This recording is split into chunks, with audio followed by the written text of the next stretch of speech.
Yo, yo, yo, yo, y'all live in the basement with Next Step in KC. Happy Sunday. We here to talk about all sports, Philly, a little bit of Delaware, NBA, college basketball. K, how are you doing today? His we gotta get K another signal because his thing is just bad, man. Oh man, but yeah, we're gonna be talking about the high school playoffs. You here? Okay. Yeah, I can. Yeah, Yeah, I you hit good. the wrong button. You Sorry good. about Yeah.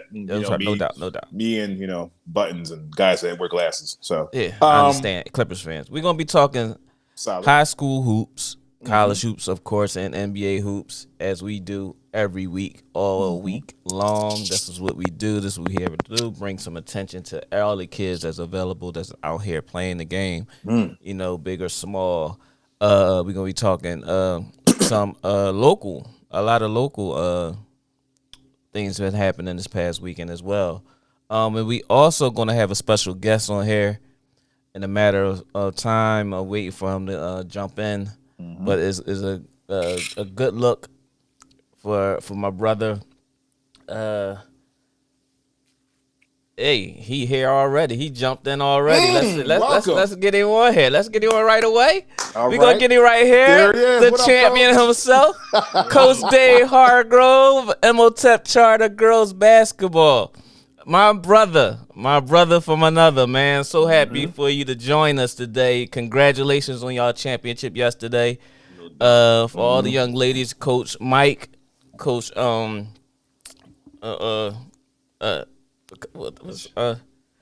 what's your call name? Coach Rich. Coach Rich. My bad, Rich. I no disrespect. You know, we go back. But I just couldn't come out of my mouth fast enough. Pause. But yeah, Coach Rich, Coach Mike, Coach Rich, Coach Mike. Yo, we so happy for y'all. You over there, what you doing over there at MOTEP Charter? We's gonna jump right into the high school hoops. We's gonna get into some scores and stuff like that. But since you jumped on so early, we just gonna jump right into the accomplishment that you made yesterday. And like I said, for myself, KC as well, we are super proud of the mark you've made on MOTEP basketball since you've been there. Yes. This is back-to-back championships. Am I correct? Yes, sir. Yes, sir. Speak up, brother. You always so soft. Put some mustard on that, man. No, we ain't doing that sexy. We ain't doing that sexy right now, dog. Yeah, I can hear you, bow tie, man. All right. So now I'm glad to be here with you guys, man. KC, Larry, thanks for having me. Quite welcome. It's our pleasure. It's always man. a good thing to get to talk about MOTEP and the young people over at MOTEP and the work that they're doing. So I definitely value this opportunity. Oh, no problem. And not just like MOTEP in regards to athletics, also academics as well, because many times I've went over there to do college access programs over there, and they've been nothing but receptive towards me and in our small school, and they are definitely motivated to go to the next level.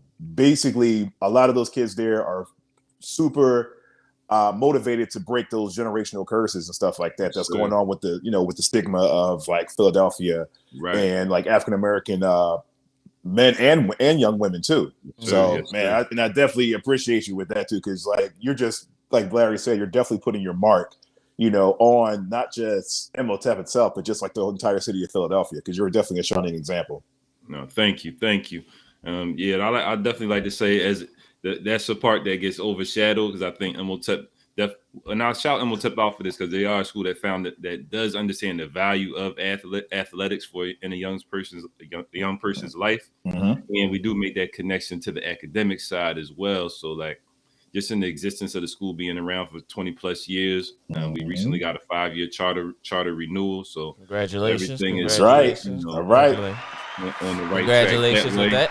You know what I mean? So congratulations with that. So that means TEP going to be here. You know what I mean? So it's always a good thing. And people, will say what they say, but at the end of the day, like you said, we're doing a lot of good work in these young people's lives. And I got kids on my team. We talking about what you're going to be 5 years from now, 10 years from now. So we definitely see the vision and the bigger picture. Okay, that's what's up. And for those who don't know, Dave is also a teacher at MOTEP. Dave, You're a teacher of what subject are you? I teach civics, so I teach. I Civics. work. Yeah, so I work with our seniors, and help them get ready to cross that final path, get towards graduation. So really, just teaching them what it means to be a productive citizen in society. We got a lot of good conversations around things that are going on currently. So I enjoy my job too. So definitely wake up excited because never every day is a little different. You know what I mean? Oh yeah. And Yeah, so most you put definitely, that time especially when in you the got class. Stan in that school. Yes, yes. Yo, Stan Yo, got people thinking the school is a it's just party every lit. day. Yeah, yeah. But it's good because if you when you look at it on social media and stuff like that, when he's basically posting how we can have fun, but Right, actually still be involved with the kids, so the kids feel comfortable. So you don't have such sure. nonsense where everybody's walking around with an attitude. To Right, see what y'all do at lunchtime and how he involves himself and all the teachers and NTAs and stuff like that right. involve themselves with the kids in the hallway and Yes, just sir. letting everybody be free. For a moment in time, so everything ain't just always nuts and bolts, like get to Right, class and that stigma that we always trying to be hard on the kids, but he's right, actually letting everybody know that, hey, yo, we have fun here, but we still about this education as well. right. You know what I Exactly. mean? So big up to Stan and also the boys basketball team, brother Andre. Yeah, Wayne over there as an right. AD looking, y'all making him look real good right now, man. The football team, both basketball teams, back to Yeah, back years, Yeah. yeah. winning He, championships yeah, for he told me basketball. last night he gonna give me a 2-year renewal. So Oh that yeah, was good. Okay, Yeah, yeah. so, coach. Oh, hold on, we gotta get Wayne on here, so we gonna yeah, renegotiate that contract, man. 2 years. yeah, yeah. I need a little bit more, right? Yeah, we gonna get a Got you little a bit Frank more. Vogel contract or something like Yeah, that. right. Yeah. Yeah. So but yeah, Keith just chimed in and said congrats on the back-to-back championships, Coach Dave. Thanks, Keith. Thanks, Keith. Appreciate that. You know what I'm saying? But as far as the basketball program, as far as the basketball program, what was your biggest, I say, what was the biggest leap that you had to make this year with the girls that you had? This year was presented a good challenge because last year we graduated 6 seniors off our team that had won. So coming into this year, obviously being bringing back, we brought back 4 experienced players from last year, and then we brought in a lot of new players. You know what I mean? So as far as freshmen, really, we had a sophomore that played a little bit as a ninth grader. So really just rebuilding the lineup. So our top 10, we had 6 new kids in our top 10, and but the challenge was always a test of, do our principles carry over to the next year? Because the players change, right? So that's one thing we know, where the faces are going to change, but are the values and principles that we preach as a program, that those carry through to the next year? And that's what we told the kids last year as they were leaving with that large class. We had some really good leaders in that class. Anasia Harvey, Ayasha Thomas, in particular, those two, Sean LeJ Smith. These were kids that were 4 years in our program. They were part of our first recruiting class, so they really understood what it meant to play for MOTEP and to play and to represent yourself the right way. And so I told them when they graduated, the test is going to be what this young crew does next year. What did they learn? That's what it's going to reveal, right? So as we got even to yesterday, we having conversations leading to the game. It's just going back to the values of we told them before the game, your principles got to be higher than your emotions. So one thing we really told them was like, you got it. Our 5 core values: hard work, responsibility, character, family, and gratitude. And those are 5 things we talk about all year long. So, and yesterday was like, when the emotions is high, how are we going to respond? We can't respond with the emotions. We got to go back to the principle. And yesterday's game definitely tested us. We had a lot of adversity in that game, and kids pulled through. Yeah, nice. Kay, got a question for him? Well, I mean, I also want to commend you as well, as like for the past 2 years, because also that it's no big thing that we're actually in a pandemic, and that actually some people, it's hard for some teams to get through these pandemics. Games are being taken away, practices are being taken away. Right. To me, I just want to know, like, what did you do to combat that, just to keep the ladies' spirits high? Okay, so the pandemic made me personally and our staff grow a lot as coaches, because it challenged us on a lot of things. Because I think, like, traditionally, just growing up and how we approach coaching and teaching the game, we need to be in the gym for this amount of time, we can't miss this day of practice. It just made you rethink everything and be more creative. So during the pandemic, we utilized a lot of Zoom meetings. Like, we had breaks where we couldn't be in the gym, so we stayed connected with the kids a couple of days a week. We'd get on the Zoom, we'd have life conversations. It wouldn't even be about basketball a lot of times, just checking in how you guys doing. Right. Absolutely. You know what I mean? Having fun a little bit on the Zoom, playing games and things of that nature, but just keeping them connected and understanding that we're all going through it together. And then when we got back to the gym, it was kind of like I said, valuing the time. So it was like we didn't have as much time together. So now we had to play a short schedule with less practice time.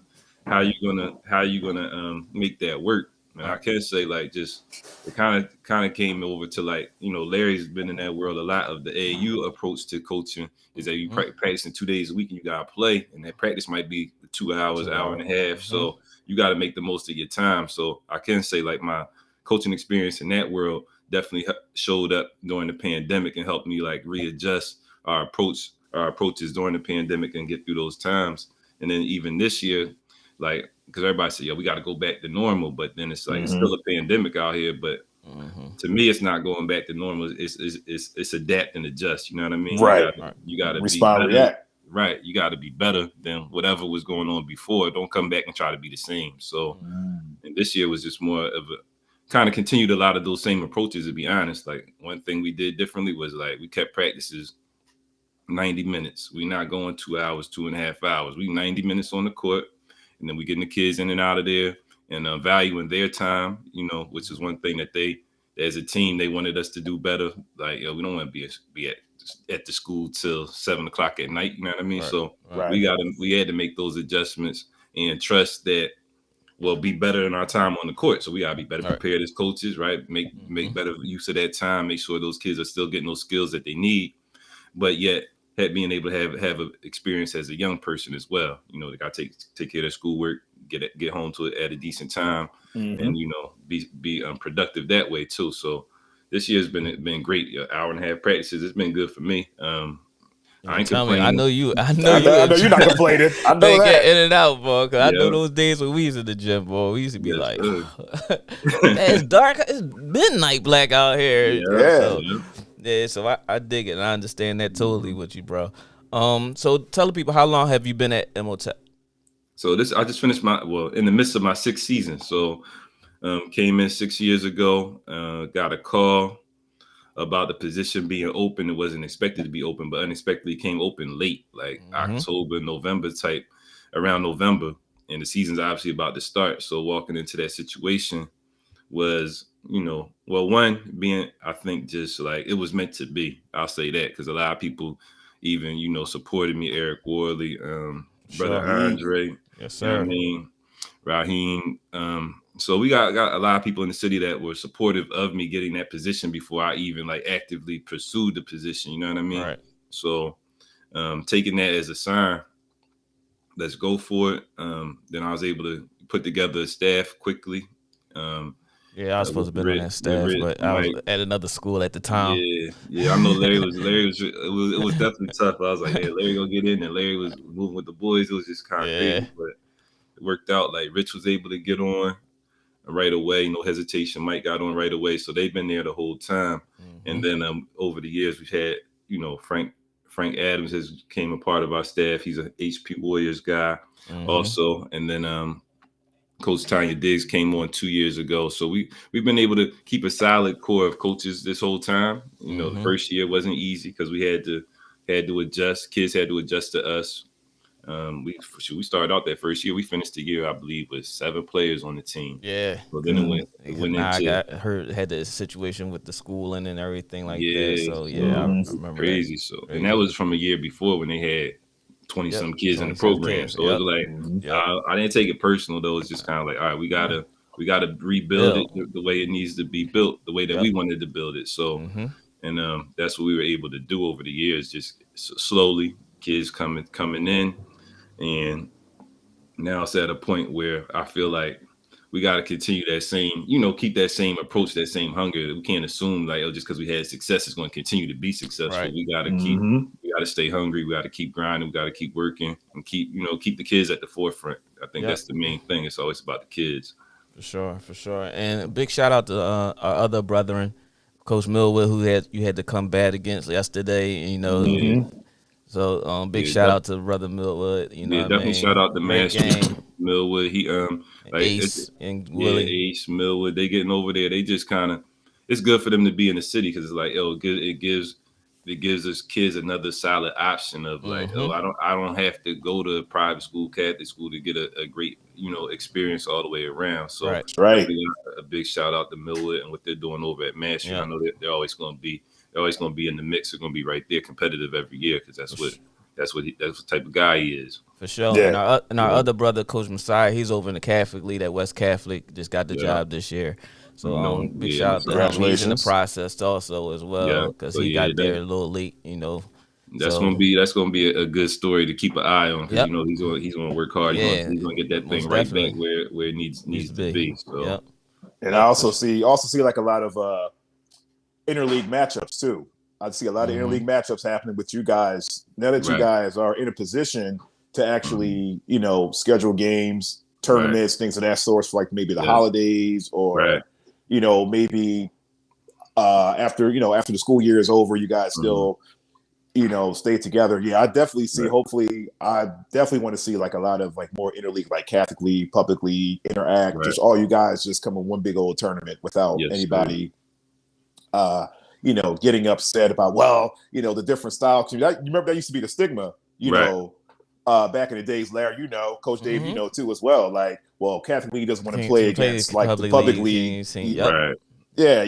Or. Yep. Go ahead, talk to me there. Go ahead. The thing is now is like a lot of the coaches now that we're actually getting a lot of us who are familiar with each other or coach with each other in a program that are getting opportunities. So now that we're getting those opportunities, we're getting them in different areas. So when we get them in different areas, now we like, hey, yo, Coach Sire, I need you to, can we get a game during the season? Of course. That's right. Sire want that work. Millwood want that work. Like that's right. Coming from different areas, so it's good that now we have coaches that we are related to and have relationships with in different leagues. So now that the whole city get to see that, so it's not just you playing against the public league, you're playing against the Catholic league, then you ain't got to worry about that. Everybody saying, well, y'all ain't play nobody because these kids ain't played this and that. So, don't be a Gonzaga. Don't be a Gonzaga. Exactly. So now you have in these other schools like O'Hara or somebody that want to play a public league team now because now they seen the doors open with other coaches doing it. It's like, no, we can't avoid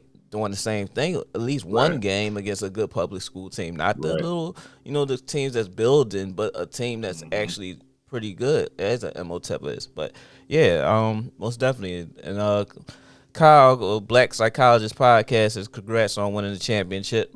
Thanks, Kyle. Appreciate that.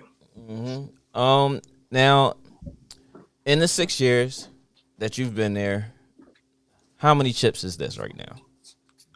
This is number 4. Number four. Number 4 out of 6. Yep. Number 4 out of 6. That says a lot. And you've been to how many? 6. All 6 of them. Crazy, right? Yeah, that is crazy. It is crazy. Been to 6 championships in 6 years. Won 4 championships. That says a lot.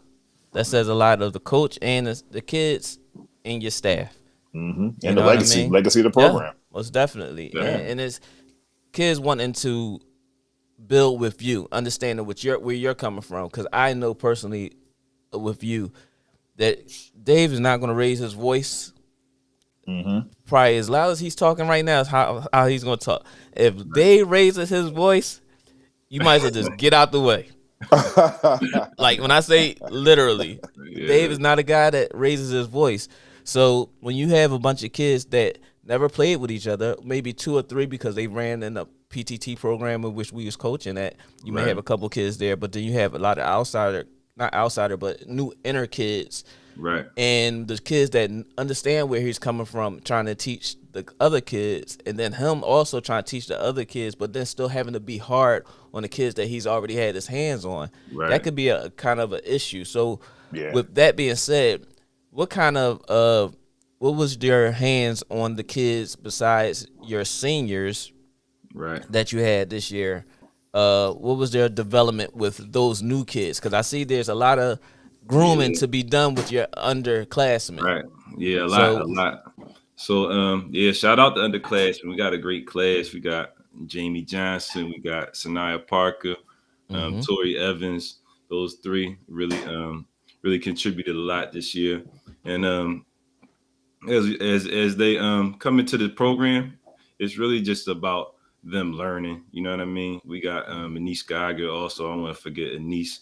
And as they come into the program, it's really about them just learning the culture. So, but one thing that's really good is like we tell them right away, like we're not expecting the world from you as a freshman. We just want you to really learn to work hard. Like that's really mm-hmm, the like first thing. So like as they come into the program, we they a lot of them were fortunate to be around early, so like summertime, springtime, so they got introduced to the work ethic part of it. You know what I mean? Coming in to work out, then we lifting weights, we're doing different things to get you better as an athlete and a player. So them buying into that part, just kind of setting that bar there. And I'm sorry, Cece, Callista Game, and she starting as a you freshman trying for to us this get year. I'm hit with a trying to get pancake when signed you right get to there, school. right?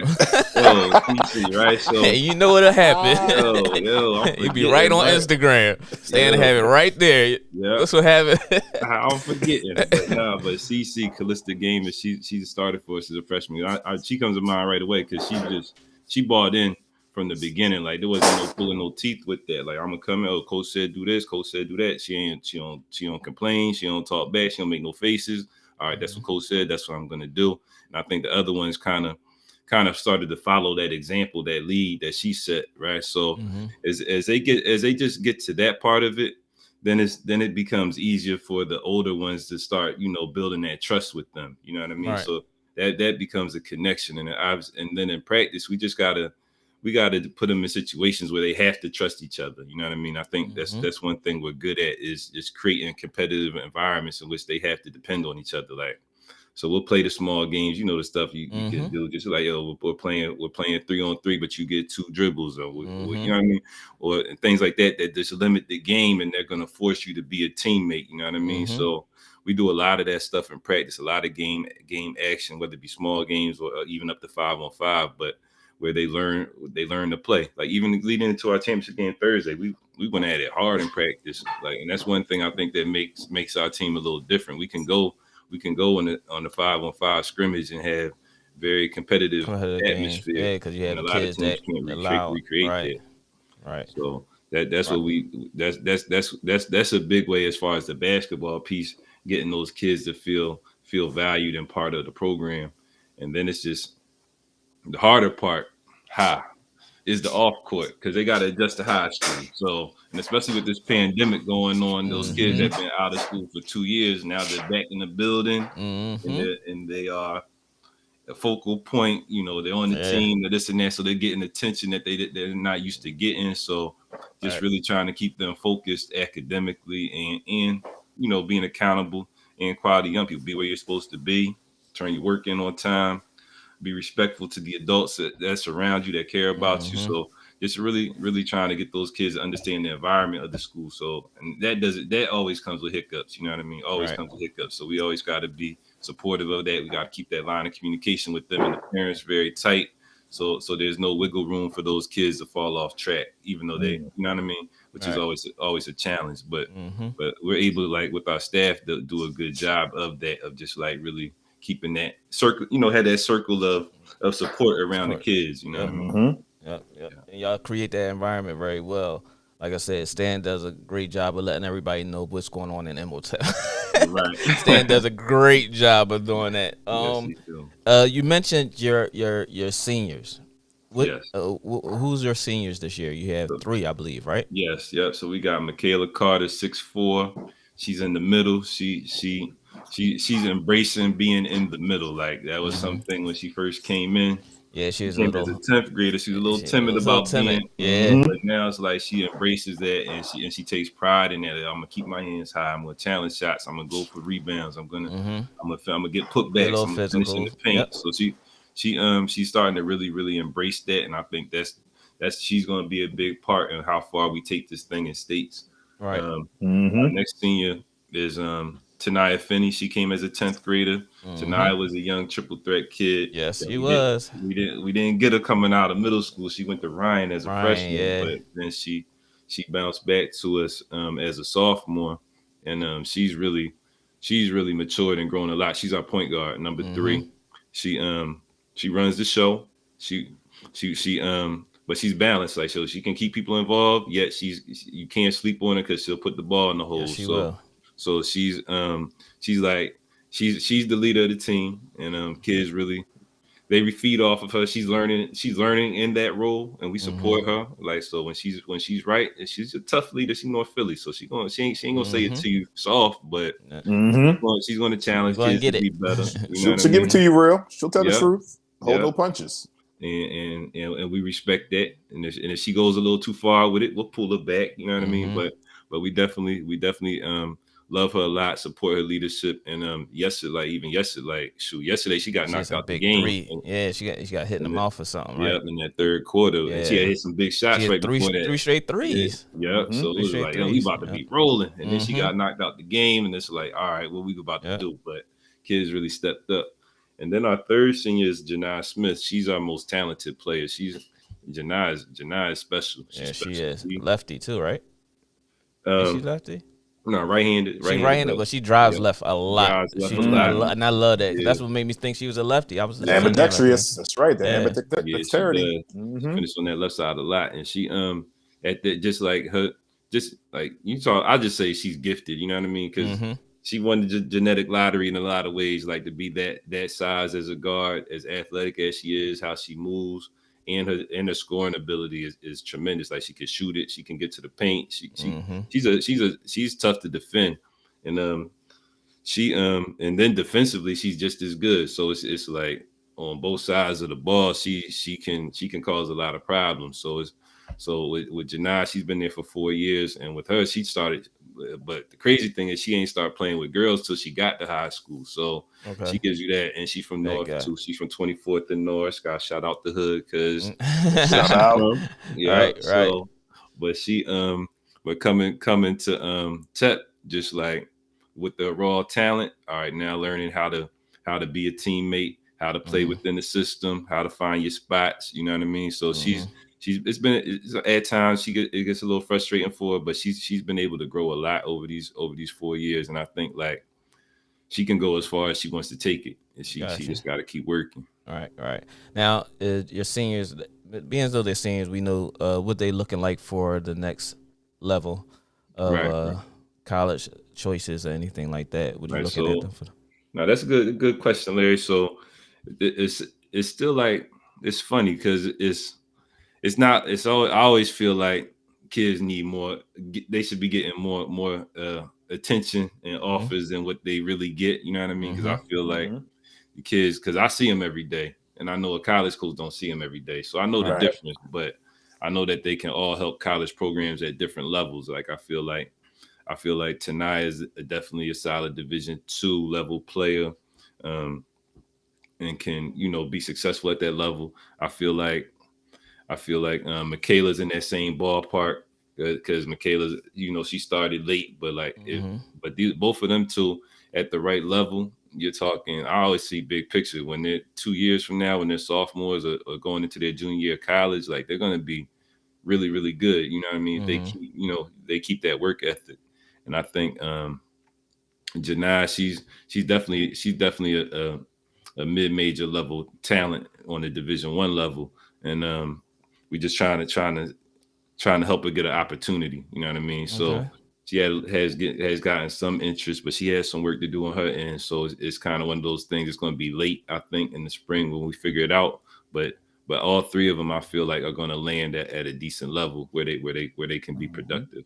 Gotcha. Yeah, and Coach Dave, it's also the Coach Dave. The key thing is like next level. basically, like, your job is to turn them into young women, mature young women, and also not worry about your parents having to foot the bill for college. That is like pretty much like the big picture to me. I mean, going to the league is great. Going to the league is awesome. Right. But yeah, just getting to that next level, getting that degree. Yes. Just representing for the family, breaking curses, and coming back and just being like a role model, coming back to MOTEP and letting the other students know, freshmen, the underclassmen, say, listen, I did it. I know you can do it too. So I definitely commend you guys on that. No, thank you. Thank you. We got a question from the Black Psychologist podcast. The team was down 5 or 6 at the end of the first quarter. What adjustments did you make, or what did you say to the team that prompted y'all to take that lead for the rest of the game? Good question. And the second quarter was the talk wasn't like I said, Larry said, I don't raise my voice all crazy. So we kind of met the kids where they were at. We kind of decompressed a little bit. We're struggling at the foul line right now. We're going to get that together. That's all I said about the free throws. And we went on to shoot better after that, which was a good thing. And then Coach Rich just reminded them even then, and then at the halftime is what is our point of attack? What is our game plan? What are we supposed to be doing out here? So defensively, we're supposed to be pressuring the ball. At times we weren't as aggressive defensively as we were supposed to be. So I think when we started, making the focus of let's challenge these catches, let's force the ball down the sideline. Don't let them reverse it as much as they were. That's how they get a lot of open shots on those ball reversals. So we tried to really tighten up defensively, just fundamental things that we had talked about. And then offensively, we always feel like we're going to find a rhythm, and we're going to make shots, and we're going to get the kids in the right position. So as the game went on, they started to feel more comfortable. Free throws, we kept attacking. We were able to make a couple of free throws, which settled the team down finally. And then in that second half, defensively is where our defense actually started to pay off in that second half. In that third quarter, we were able to make a run and then get up. And now, like you said earlier about Tanaya Finney, we got up, she hit a couple shots. Out. Yeah. She hit those big she was shots. Rolling. Yep. And then she got knocked out. And then it was like, all right, so, but then you got shout out. See, I haven't talked about Kajane Cooper, who's our sophomore. She's our backup point guard. Number she 13. Comes off the bench. Yep, number 13. She came in the game and she settled things down a little bit. She settled down. It was funny because I had talked to her the day before. We had a little meeting with her about like, are you really ready to play? And she was like, I don't know if I'm really ready, but well, we found out that you were ready to play. You know what I mean? So, and she came in, she settled the team down and allowed things to still continue as we was. So we didn't have to go like major, adjustment mode at that point. And kids kind of settled in and were able to keep their composure, stay together, and just play the game through and play the whole game. That's one thing we talk about too, because sometimes you can see the pressure of the situation get to a kid, might take a quick shot, you know what I mean, or react badly to a negative play. But like the kids, they responded well. We didn't play perfect, but like we were able to respond to their runs. We responded back. Yep, because I definitely saw that when T went down, I was like, who they gonna put at point guard? And because y'all started holding the ball out a little bit, trying to kill some of the clock, but then some of the passes that was made to the entry to the foul line pass was getting deflected, or long cross-court passes, they was getting steals. I was like, well, they gonna have to make an adjustment on that. Who's gonna be playing the point guard? And I saw you on the inbounds, ring number 13, Kai Janae in, and she seemed to just walk the ball up court. I think she understood the moment was whatever y'all said in that timeout during that run. She understood the moment, and when she run the ball up court, she held the ball for a little bit until the pressure came toward her. Then she made a pass. Then y'all did y'all motion offense, which I seen a great deal of maturity with both of your wing players, because there were times when I was sitting there like, why did they take that shot that early? There's no shot clock. And I know they said it ain't no shot clock. I know my bro. So I'm saying, I know he telling them it ain't no shot clock. So no need to rush. And they pulling the trigger earlier, and then they started pulling the ball back. So I saw y'all move the ball up forward towards the basket. But then when y'all start holding the ball back, they start slightly moving back further to extend the offense so that the defense have to come out and play on. So that was a Kai Janae. Kajane. Kajane, I would say I like that, and me as a point guard, they know I'm hard on my point guards. Right. Yeah. I really appreciated that in your poise, and as a 10th grader, as Dave was saying, that means a lot because that's building to this states because that means that you're gonna be relied on. So never doubt yourself. None of y'all young ladies, never doubt yourself. In the hardest times, it's going to be where you're going to prove your worth. Maybe sometimes you have to convince yourself. But that was one of the good times that I could actually say, Kajane, you did a hell of a job. Hell of a job, man. In that particular moment. Also Kajane did a great job of having, just being a leader, just having the rest of the team on the floor listen. Because sometimes what happens is some different dynamics with teams with players coming off the bench. Sometimes they're not received as well as the starter because they rely on the starter so much. Right. Kajane came up, it was kind of like, all right, she didn't run away from the moment. She brought it up. You ran your motion, and they ran, and then you ladies ran the motion to perfection. Like you know how hard it is to run a motion offense, to run it perfectly. Right. I mean, everything has to be moving. Everybody has to be in the right spots. Things of that sort. So, I mean, she literally came in there. There was one time I saw her. She got the team together, like in the middle of the foul. Like, listen, I could tell by her body language. She was like, listen, you stay here, you stay here. Pulled one of them like closer. Listen to me. I'm talking to you. Like you go over there, just stay in the corner. I got you.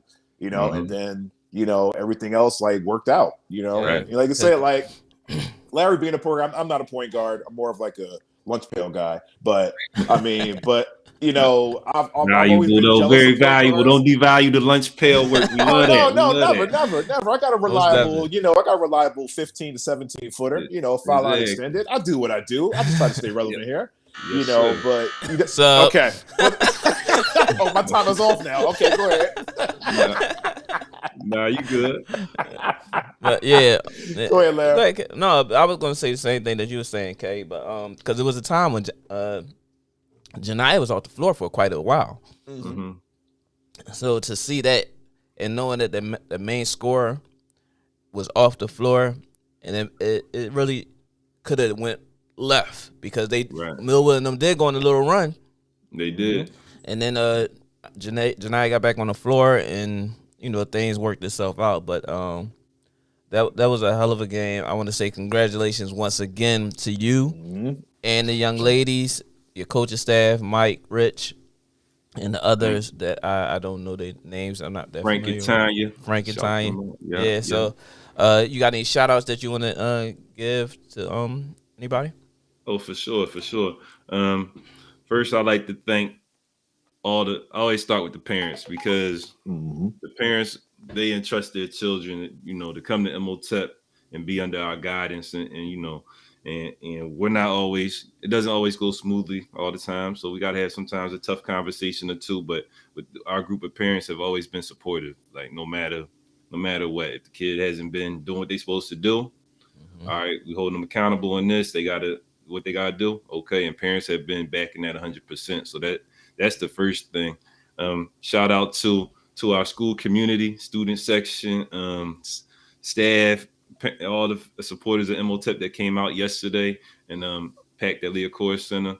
Special shout out to Brother Andre. I don't know if y'all heard it. I mean, obviously, I don't know if y'all heard the drama behind the game before the game was that the game was supposed to be played on Friday. Right. EMS in the high school gym. And we was on the Zoom call, Brother Andre and Coach from Lincoln were on the call as well, and they just told Jimmy Lynch. They just said, "Well, if we can't, Mel, Coach Mel. That's my bro. That's my bro. Yes, Big sir. shout out to Mel in Lincoln High School. Shout out to Lincoln. Yeah, that's like my bro. We grew up together. Started the training process when I started training. Me and him was doing that. So, but big ups to Mel. I'm and Coach of the Year, Mel. I'm sorry, because that brother came a long way. If y'all don't know him as well as I do, but for that man to get that award.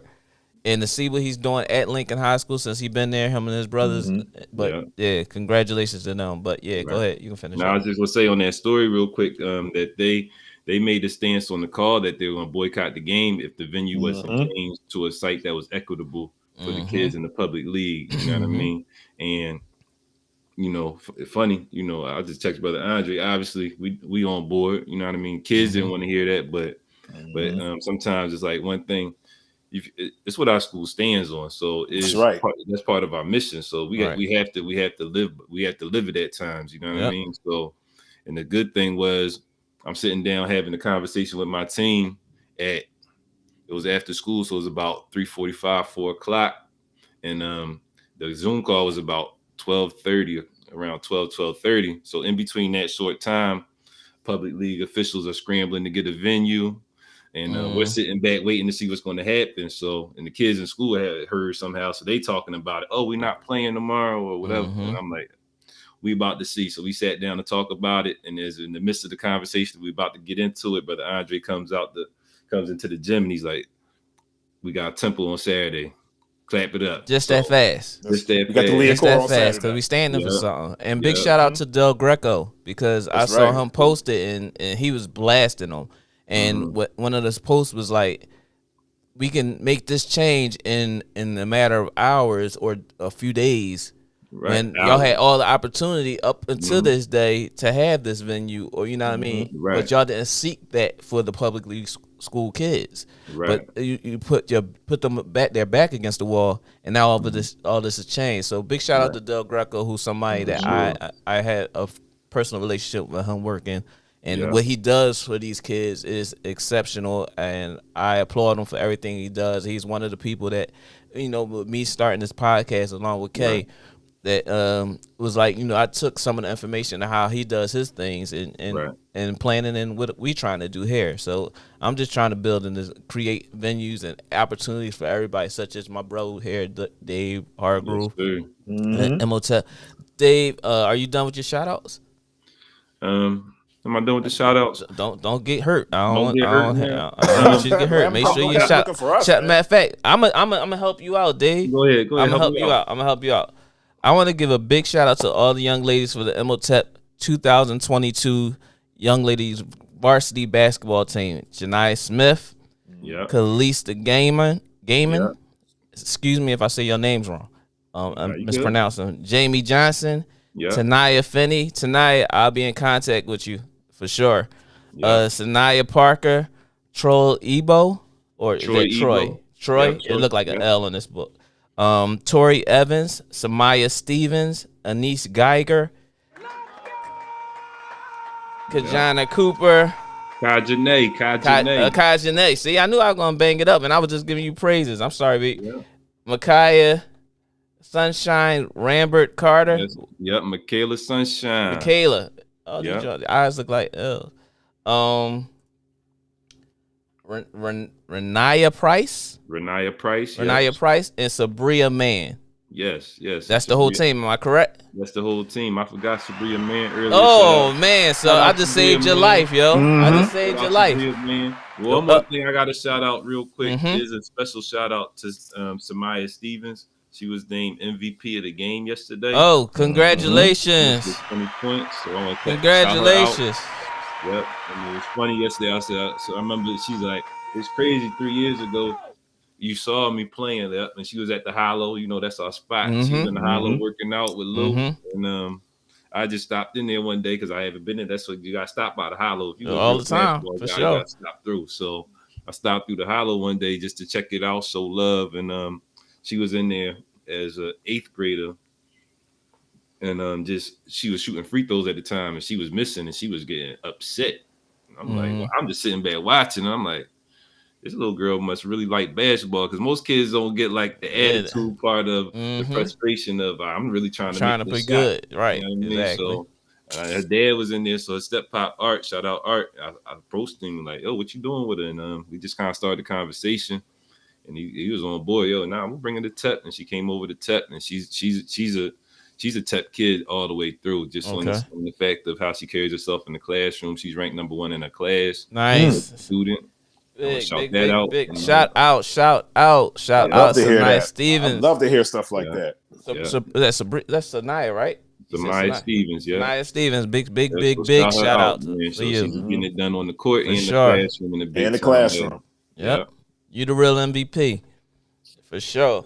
Yes, sir. But Dave, we appreciate you stopping on the podcast. We look forward to having you some more.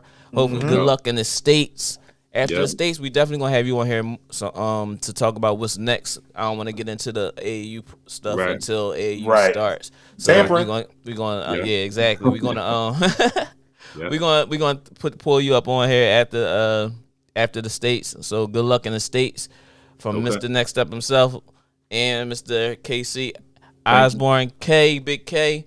We want to say thank you. Congratulations once again to MOTEP boys and girls, and to the MOTEP staff, principal, and community. Congratulations on back-to-back boys and girls championships 2022. All right, thanks, KC. Again. Thanks, Larry. You're quite welcome, man. Hey, good luck down the states, man. All right, thank you. No doubt. All right, Dave, I hit you up. Yep. All right. Peace. Later. Yeah. First guest. First guest of the day, bro. Yeah. First guest of the day. Yeah, man. We got right into it. Most definitely. I'm loving that. Yes, sir. But as for more news, let's just get it. As for more news in the high school sports, we went over, the MOTEP and versus Lincoln. Big shout out to once again to my brother Mel Lindsay, Coach of the Year, hard fought game. MOTEP came out victors. It was a very interesting game. Yeah. It was very interesting. Yeah, very, very interesting. But it had to be a winner, it had to be a loser. Right. Congratulations to brother Andre and my youngin over there. I'm looking at the TV at the same time. My bad. Oh, okay. You watching the Citrus game or something? Yeah, they playing right now. But Happy Harden weekend, everybody. Yeah, right. We're gonna get into that as well. No, we're definitely gonna get into that. Big shout out to brother Andre, Dwayne Rock Jones, the AD over at MOTEP. Congratulations on the great job that y'all doing over there. Continuing to give opportunities to these young men and young ladies. And congratulations on the championship as well. We have Interact League. Springside, Chestnut Hill played Penn Charter. Springside, Chestnut Hill pulled the win off this time. They did, man. It's hard to and with that, they played them like 3 times this year. So it's hard to be honest with you, on any level, it's hard to actually beat a time 3 times in a row. Yeah. Unless you're just like super dominant, because they knew what they were doing. They knew their sets, and Springside, they were just tired of it. They were just like, look, man, we're tired of going to Penn Charter. We're tired of getting beaten by him. Like, let's be different this time. Let's go out. And they changed up their whole game plan and everything. Plus, unfortunately, little Keith G was actually out. So they had 2 players out. They had 2 players out. Okay. Keith was out, and another young gentleman. I don't know his name. I don't have his name right on me, but him and Keith was out of the game. So that kind of hurt them, but at the same token, they played a tough game because they was down as much as 22 points. 22 points. Yeah, 22 You know what points. I mean? And for them to they came out in the second half on fire, got it down to 10. Mark was making some crazy floaters with the left. You know what I mean? The Shinholster Bruck kids was playing well. It's just a couple times they just kept falling. Like every time they make a run, it's the worst thing in basketball is making a run and then the other team score that one bucket and stop. And you just like, and that's what seemed to keep happening. And they wound up losing by 5. But for them to fight the way they did is a big congratulations on the season that they had this year. Coach Owens, Coach Kenny, Coach Yacht over there, and other assistants that's also on the team. Congratulations to all the boys on their accolades this year. Mark winning MVP. Most def. Most def. And Isaiah also making second team as well. But we're gonna run through that. The boys at all. Hold up. We did that last week, right? We did it, but it was. I don't think we did the boys teams last year. We did the boys teams. Okay. Yeah, we did the boys teams last week. Did we shout the girls out? Yeah, we did the girls as well. Okay, cool. We did the girls as well, or did we? No, we didn't do the girls because they You didn't didn't have do a the list girls. for the girls. Hey, listen, you better do the girls. You're gonna get Yeah. some crazy emails sent to Yeah, you. because I haven't seen it. I haven't seen the rosters for the interact. For all interact. Yep. Yeah, Okay. for the girls. I just seen Leah said she made first team, and another young lady on the team made first team on interact. But I didn't see. Do you have a list for it? I do have a list, sir. You do? Okay. I do, sir. I do. I do. All right, so let's finish with the boys first. Okay, go You on. know what I'm saying, and then we can get into the interact for the girls. Then we have the 2021-22 boys all Catholic team. Oof.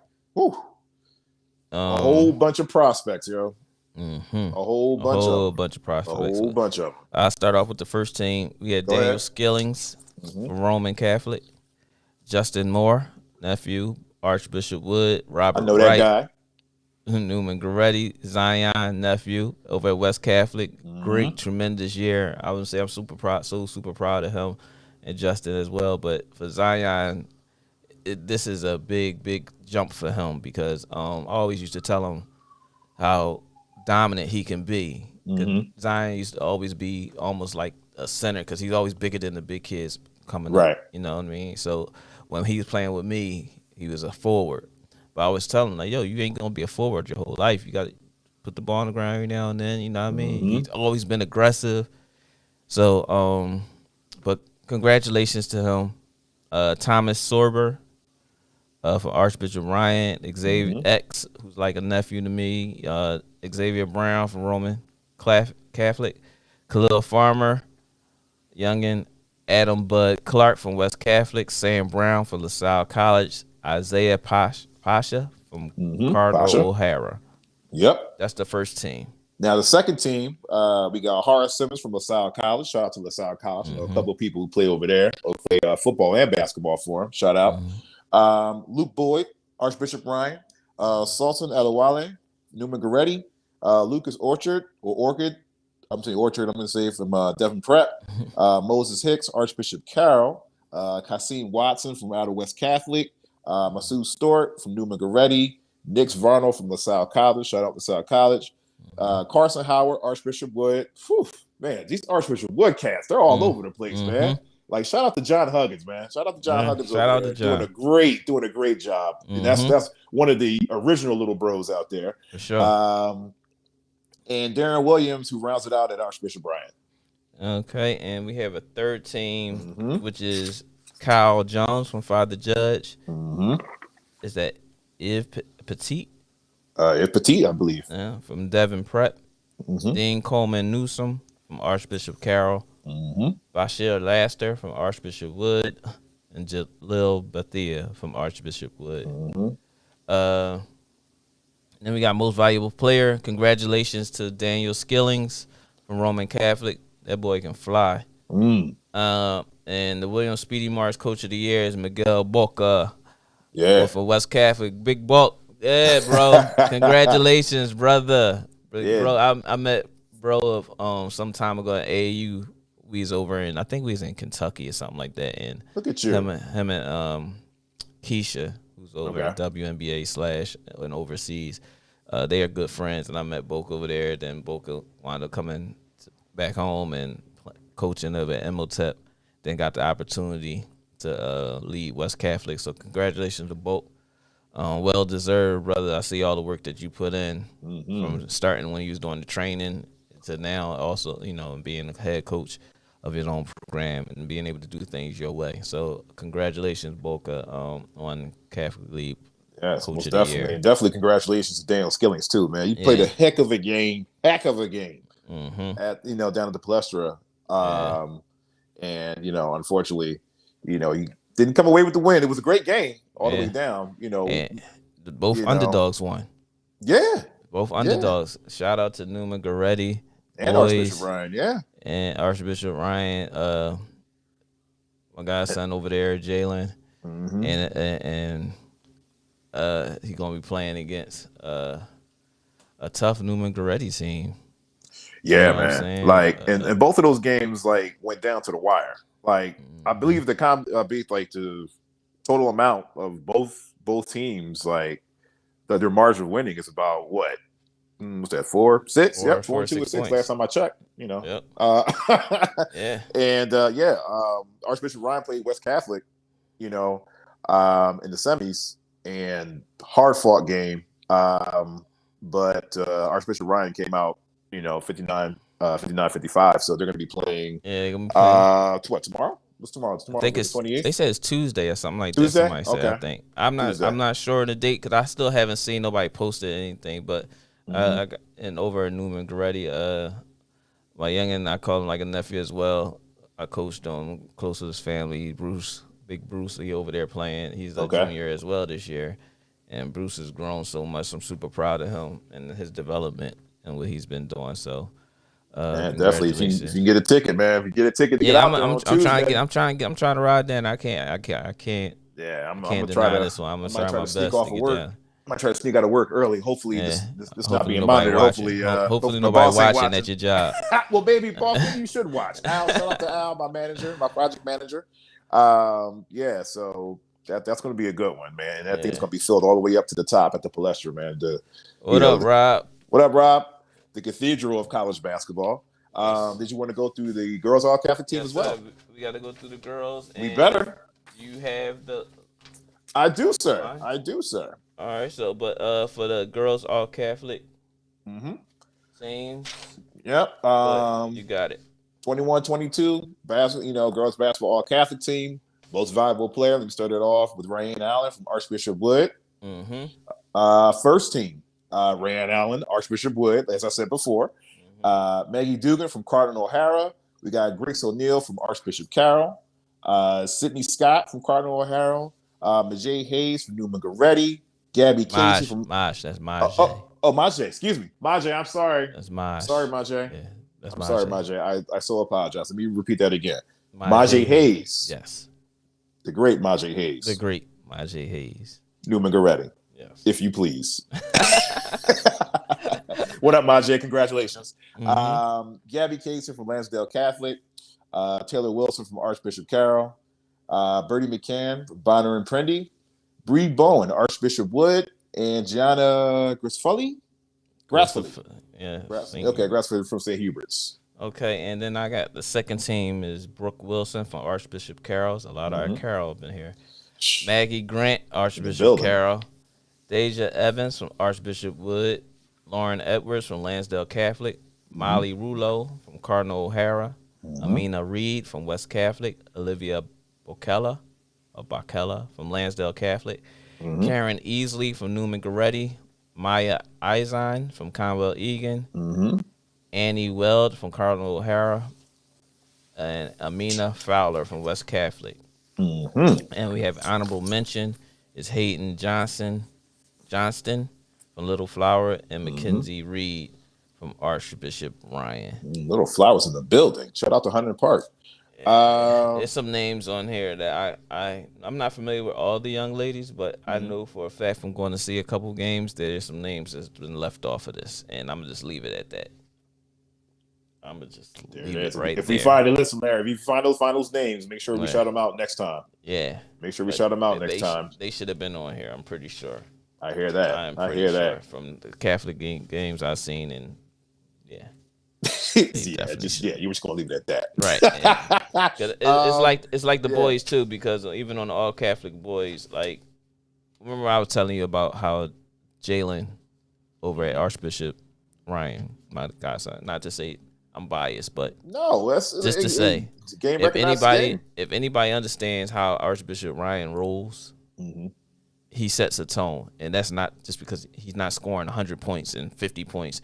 But that glue guy that does everything, and he's not even mentioned on this, is like a slap in the face. It's like a travesty. You know what I'm saying? So I hear you. And it's probably a couple other kids that I'm leaving off that probably didn't get it. But like I said, if you're not putting up astronomical numbers and got all these looks from schools, it's like you go under the radar, and you could be one of the prominent reasons why these schools.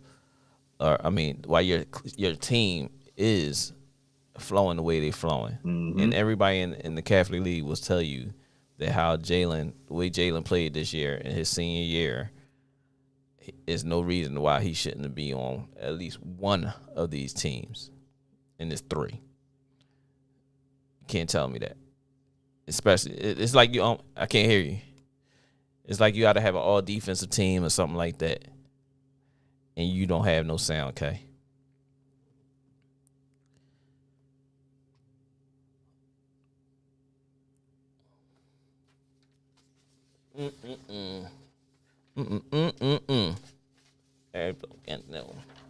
But yeah, so congratulations to all these young men and young ladies who made all Catholic, all that.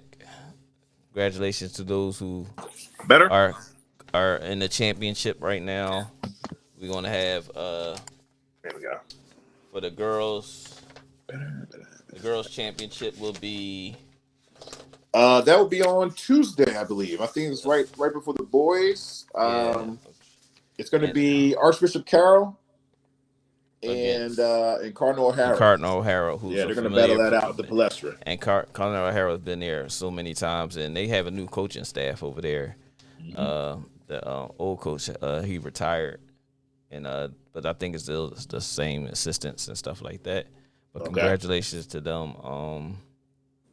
Newman put up a tough game. They had a real, for them to reach the semifinals was a big thing for them, because all those kids on that team was like 5'5" and low. Mm-hmm. They had no big kid. They was playing with all guards. They was scrapping all. Yeah. Oh yeah. So congratulations to Newman Goretti, the coaches over there, the young ladies. Congratulations on a great season. Congratulations to Wood, their coaching staff, and the young ladies that's playing over there, though y'all came short as well. Mm-hmm. But congratulations to all the four teams that made the Final Four, and congratulations to Carroll versus O'Hara, who's always seemed to make their way to that championship game. Mm-hmm. Yep. So I guess we're gonna get into some college hoops. Let's get it, man. Like it's been a great weekend for college hoops, man, because everybody's been getting like pretty much like knocked down, man. Like I guess something that has never happened before, and my recent memory of college basketball, just watching it all these years, is I believe six top 10 teams went down yesterday. Yep, they did. They didn't lose any rankings or anything like that, but six of them went down. Yeah, so that lets everybody know everybody can be beat on any given day. Oh yeah. Most definitely, shout out to my man JaVale, man. Shout out to my man JaVale. He always says this, and I have to say it on live air. You were right, JaVale. Styles make fights. But listen, shout out to JaVale. But listen, yo, you the worst when you wrong, bro. This side that you be giving when you wrong, you just hate to make fights, man. Because and he's right sometimes. But do not trust this man's bracket. When March Madness comes around, do not trust this man's bracket. Run away, because he'll have a 16 seed beating a number 1 seed. Oh man, you know what I'm talking about. It's about the money sometimes, man. You gotta have, but he probably got like four brackets though. Yeah, he probably had like 2. His unbelievable bracket, his believable bracket. Oh, you know what? And we're definitely going to get into that come March in our March podcast for March Madness. Yeah, the type of brackets that people make up. Most definitely. Why do and I'm not being like, I'm definitely a feminist, I'm not being chauvinist by any way, but why do women at the office win the brackets all the time? How do they always win that? Because they taking advice from everybody besides the people that actually think they know everything. You know what I'm saying? They ain't gonna take, what do you know? You think you know everything. I'm not going with that, dude. I ain't going with Drexel. I ain't going with Drexel beating Ohio State in the first round. No, not at all. No shame to Drexel. Shout out to Drexel. Yep. But yeah, so we can definitely jump into the college here. Yeah, so let's start off locally though. I'm gonna give a big shout out to Rashid Brinkley. Stan Groovy Laws over there at CCP. That's right. Winning the championship with a Regional 19. Region 19. Region 19 championship. NCAA. Yes, sir. And big congratulations to them. I don't want y'all to feel as though like, y'all made an accomplishment, and it's not being, like I said, we here for everybody. So that's right. If we get notified of it, you gonna hear here. So congratulations to She, Stan Groovy Laws, and the rest of the coaching staff over there at CCP on your championship. Also locally as well, Lincoln University girls basketball team led by Jade, who I call like my niece, Jade Young, wins the championship, the CIAA championship over there. They had a nice, heavy, long, hard, fought fight over there and won that championship. Congratulations to them as well. Good old Baltimore. Before we get into anything, most definitely, definitely. Yeah. Shout out to She, man. Not only, and he's also showing it, like, you know, to his kids as well. Like, you know, just you know, I'm familiar with She. You know, I'm familiar like with his son, and also just him going through like the ranks from high school to, you know, community college was his junior college. He excelled at that level. Then he went up to Shaw. Then he went overseas. I mean, like, hey, you know, still a bucket. Still a bucket. I mean, I got some stories, but I mean, now you're gonna get into it. I'm not gonna get into it. Yeah, go get into it. But she's always been that deal. Congratulations to y'all, Stan Groovy Laws, She, and the rest of the coaching staff. I may not know my name, but congratulations to the boys. Congratulations, and you know, good luck. Man. Congratulations. Definitely good luck on your national. You know, your because I think now they go to Chicago now, right, for the JUCO tournament. I believe. Yep. Yeah. Hey, congratulations on that, guys, man. You know, good luck on your way down there. Represent, and I'll be watching. Most definitely, and we ain't said it since we started. We already an hour in with Coach Dave, but make sure you like, subscribe to the podcast on YouTube, Facebook, and Instagram. Mainly YouTube and Instagram, but we appreciate it. In the basement with Next Step. We'll change that to Next Step in K eventually. Oh, thank you. So make sure y'all like and subscribe, man. We need it. We're gonna be starting to take calls. I put the number in, so if y'all want to call in, y'all have something to say about what's going on with as far as what we went over already with the high school basketball. We into the college part right now, and then we're gonna be into the NBA things. But we here. Yeah. So speaking of also local schools, Temple, once again, we were talking about them last week. Temple has been winning and winning again. They recently won at Cincinnati, which is always like, to me, like, and I'm sure you know that just growing up, like, you know, the type of games they used to have between Cincinnati and Temple, whether it's Cincinnati at Temple or Temple at Cincinnati, it used to be like just wars. Flynn, you know, and John Chaney, and John Chaney used to always used to put them on the schedule, whether they were good, whether they were bad, whatever the case may be. But you know, Temple, aka the Road Warriors, you know, they get the win on Cincinnati on last Sunday. But they went to Memphis. They went to Memphis and they lost to Memphis on aka Team Penny. That's what I like to call them. Yeah, but they played the good. They played the solid. They did in the game. Yeah, he was in the game. It's like they one player away, man. And then the guard that hurt his foot, messed his foot up with his leg, he's out for the season for Temple. So it's been you know, kind of rough with them because he was like their number one scorer as well. It wasn't done, was it? I don't know his name. Okay, I hope it wasn't done. Cause I was like, he been out for like 3 weeks now. He been out for like 2-3 weeks now. So it's not done. Okay, he had the braids. I believe he got a braids. Okay. So it's not even done. Okay, all right. But they've been playing though. Like they've been really playing really good. Like the next man up mentality. Zach Hicks is starting to come into his own. Like just firing from beyond the arc. You know, just hitting threes, rescuing everybody, and like there's no. I don't think on that team right there, and I like it because like there's no primary scorer. Like everybody can score out there. Everybody can, you know, everybody's not like they're built like maybe 6'7", 6'6", 6'7", 6'8", you know, so they can kind of like do everything. They can switch on everything. Right. You know. They have a bunch of wings like Detroit Pistons. Right. I mean, but literally they're good wings though. Yeah. But you want to take shots at me? I mean, it's cool. Barbecue chicken. You know, so they lost to Team Penny, aka the Memphis Tigers. Jalen was showing off too.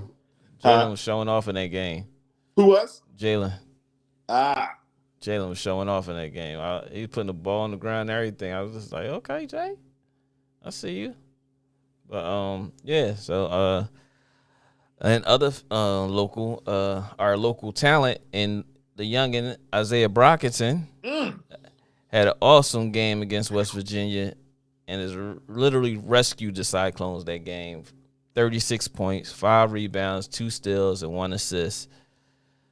The kid is It's what next he's level. he's the first player to transfer to a bigger division school and lead the conference in scoring. That says a lot. ZB started. He started off at St. Bonaventure. Went from St. Bonaventure. He went to Penn State.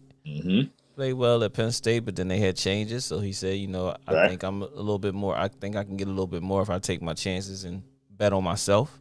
Right. Took the opportunity, and the opportunity is averaging him 19 points a game. That's all. That's all. That's small, all. and is being double teamed consistently, and he's being harassed. When I say that he's really showing out, congratulations to him on his work ethic. You know what I'm saying? Congratulations to him and his work ethic to put him in the position that he's in. And with those and with one of those 2 steals, that was one of those steals actually he actually iced the game for him. Because I think it was like I think it was, if I remember correctly, it was an inbound, and the guy that the inbound passer threw it to, like Isaiah just like, oh, thank you, got the ball. Let me tell you something. Had the presence of mind not to look around, pass it to somebody who's cutting. He said, listen, I got this. Had the presence of mind to take the ball, fade away because he's left-handed, so the defender can't get it. Bucket. Listen. His elevation I was actually watching ridiculous. That game, too. Yeah. I was like, when he, a player's hot. When they hit one of those shots, and I'm sure you've been through it, too. You've had your hot streaks and stuff like that, I ain't on the brag. Right. I'm just trying to stay relevant here. Yeah. So it's he's having a hot streak, because when you shoot the ball, it like rattles up and it goes straight in. Like rattles up, goes straight up, and then straight down and straight in. It doesn't hit anything when it comes down. Yep. Yeah, I was like, you're on a heater. That's one of those Steph Currys. Yeah. Yeah. One of those Steph Currys when the rotation of ball at hit the rim and just go straight up and just like, oh, yeah. Okay. Yeah. I was like, we're gonna talk about that guy too. Goodness gracious. Yes. Nova and UConn got it Big in East. This week. That's that Big East. Classics. Yeah, man. That took me back to like 95, man. 95, yes, 96, when Kittles and Iverson were going head to head and stuff like that. Right. Classic Big East showdown. A lot of people say that they're like, oh man, like UConn, they got it off of that it was a really a blocking foul sort of a charge, but it's the refs swallowed their whistles. I mean, it's like whatever. Right. So no, you didn't miss the NBA talk. We're about to come up with that now, Rob. Yeah, we wanted to start off with giving our local kids, the spotlight first and getting Coach Dave in here, championship MOTEP. We wanted to shine a light on our high school sports before we get into the professionals. Is Robert? Is he a Sixer fan? Yeah, he 4 for 4.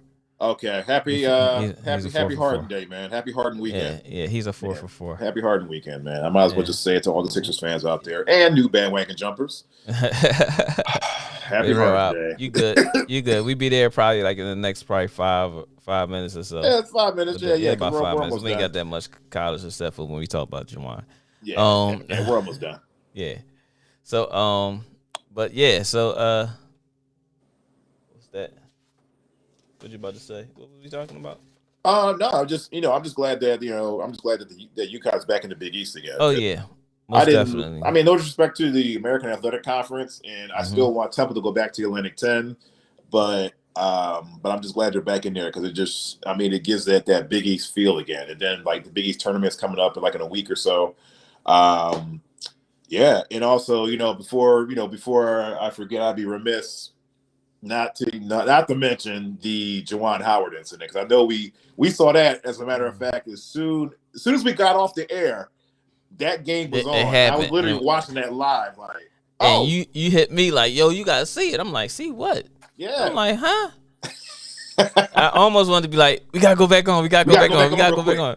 But I just was like, oh no, we was on there for 2 hours already. You know, it's been if you didn't know what happened, basically in the handshake line, let me get the names right. Yeah, Juwan Howard. He got into an altercation with the Wisconsin coach Greg Gard, and also the Wisconsin assistant coach of Joe Grabenhoff, if I'm saying your name wrong. I hope I am.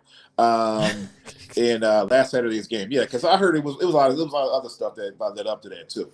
Yeah. And basically what happened was he assaulted him, quote unquote. I think he just took a swing at him. That's all. And it just connected, unfortunately. Yeah, took a slap at him. Took a slap at him. He mushed him. He gave him a nice mush. Yeah, and he said, like, listen, man, I don't want to talk to you right now. I don't want to talk to you. You're not going to make me talk. He's like, listen, I'm going to talk. You're going to talk to me. You gonna make me talk to you? Like he was Juwan was cool with just slapping his hands, keeping it moving. Like he was already pissed.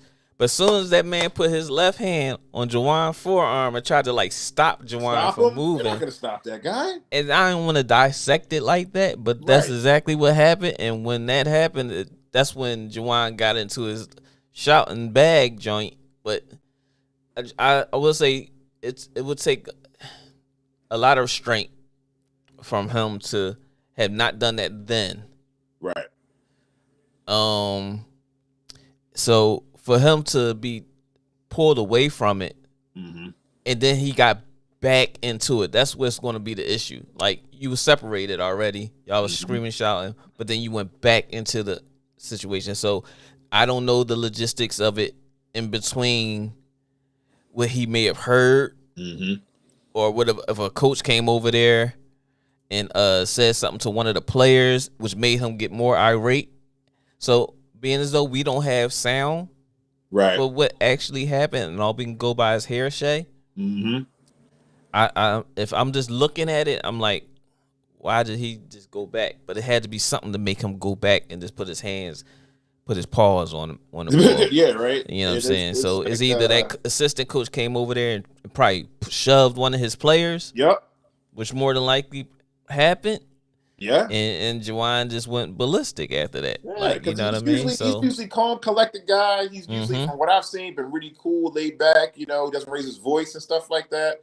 But like, this is the only thing. And my brother and I, we were talking about that. Yeah, and I definitely, I'm with you, Rob. It definitely is like on the outside looking at it. Now for us, we kind of know what went down.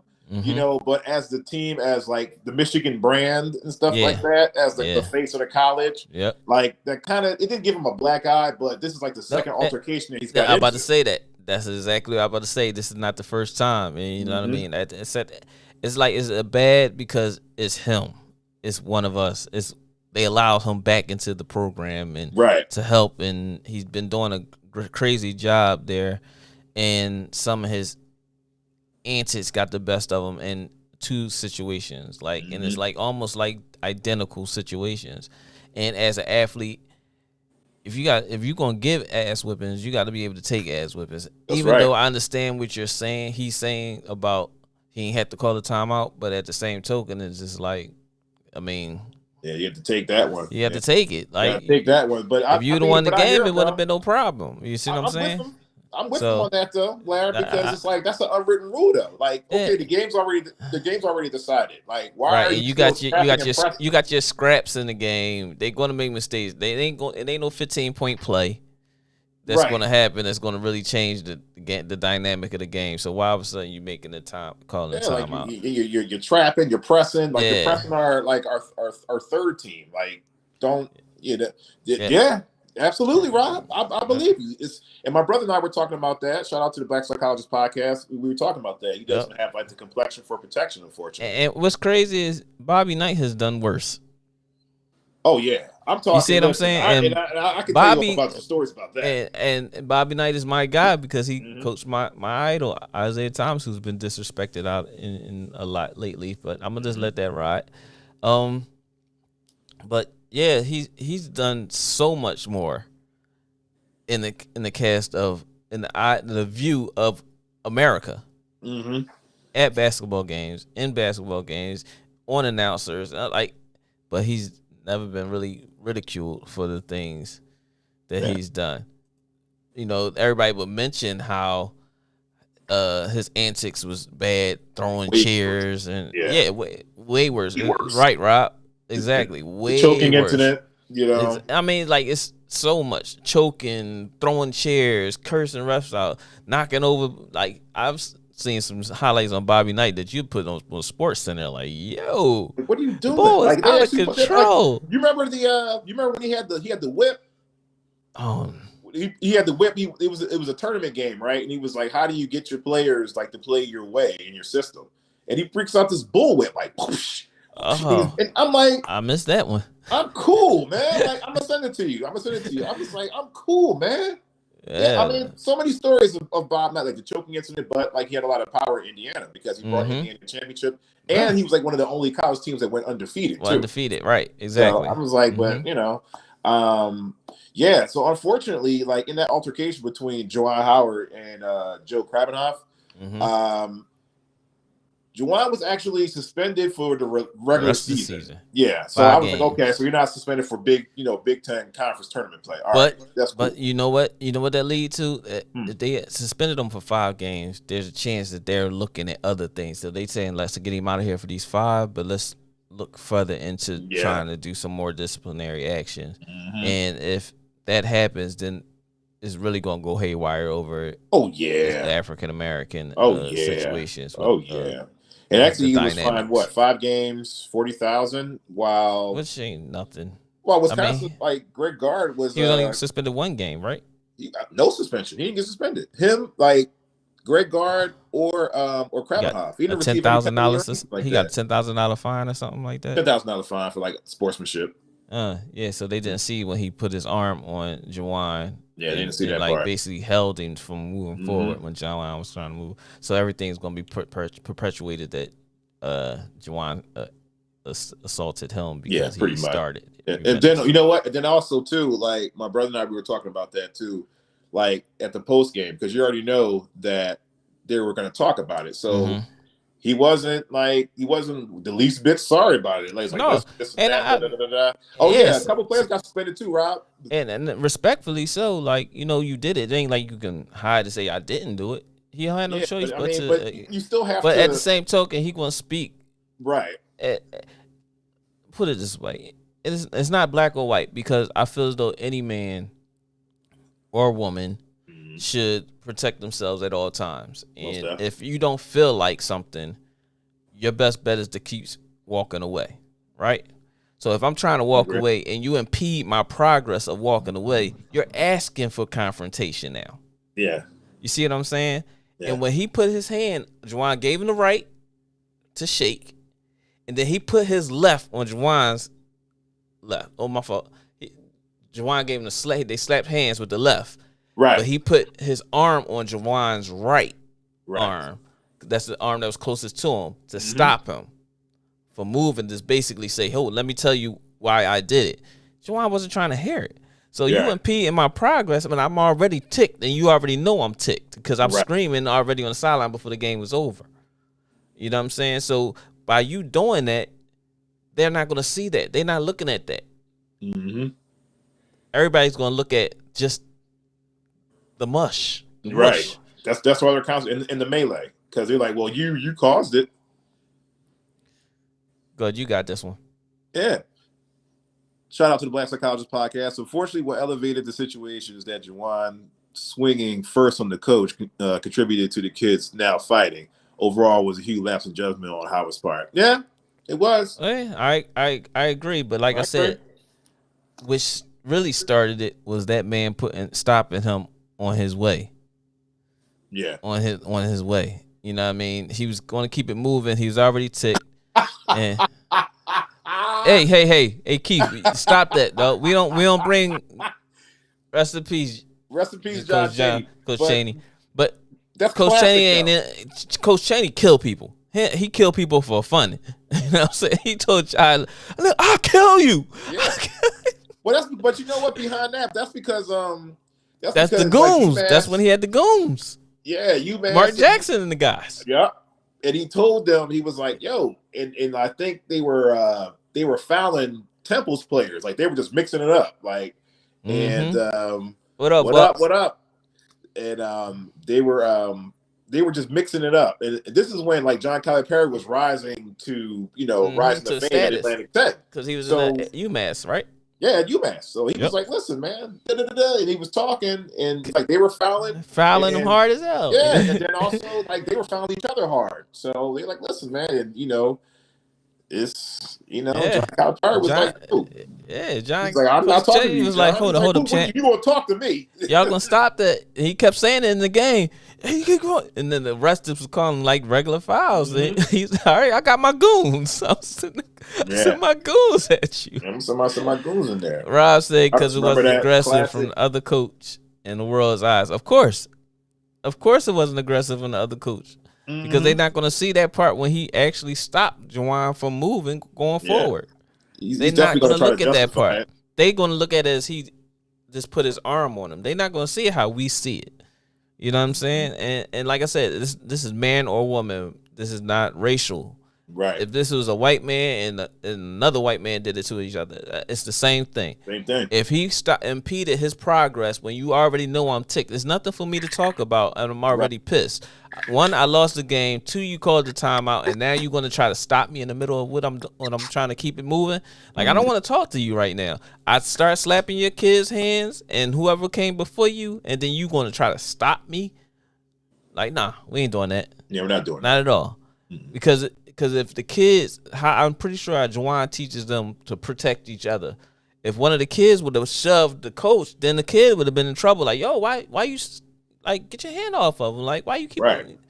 So it's just bad. It was just bad, and I just hate the fact that JUWAN put himself. Not to say he put himself in that situation, but he was in this situation for that issue. You know what I mean? Yeah.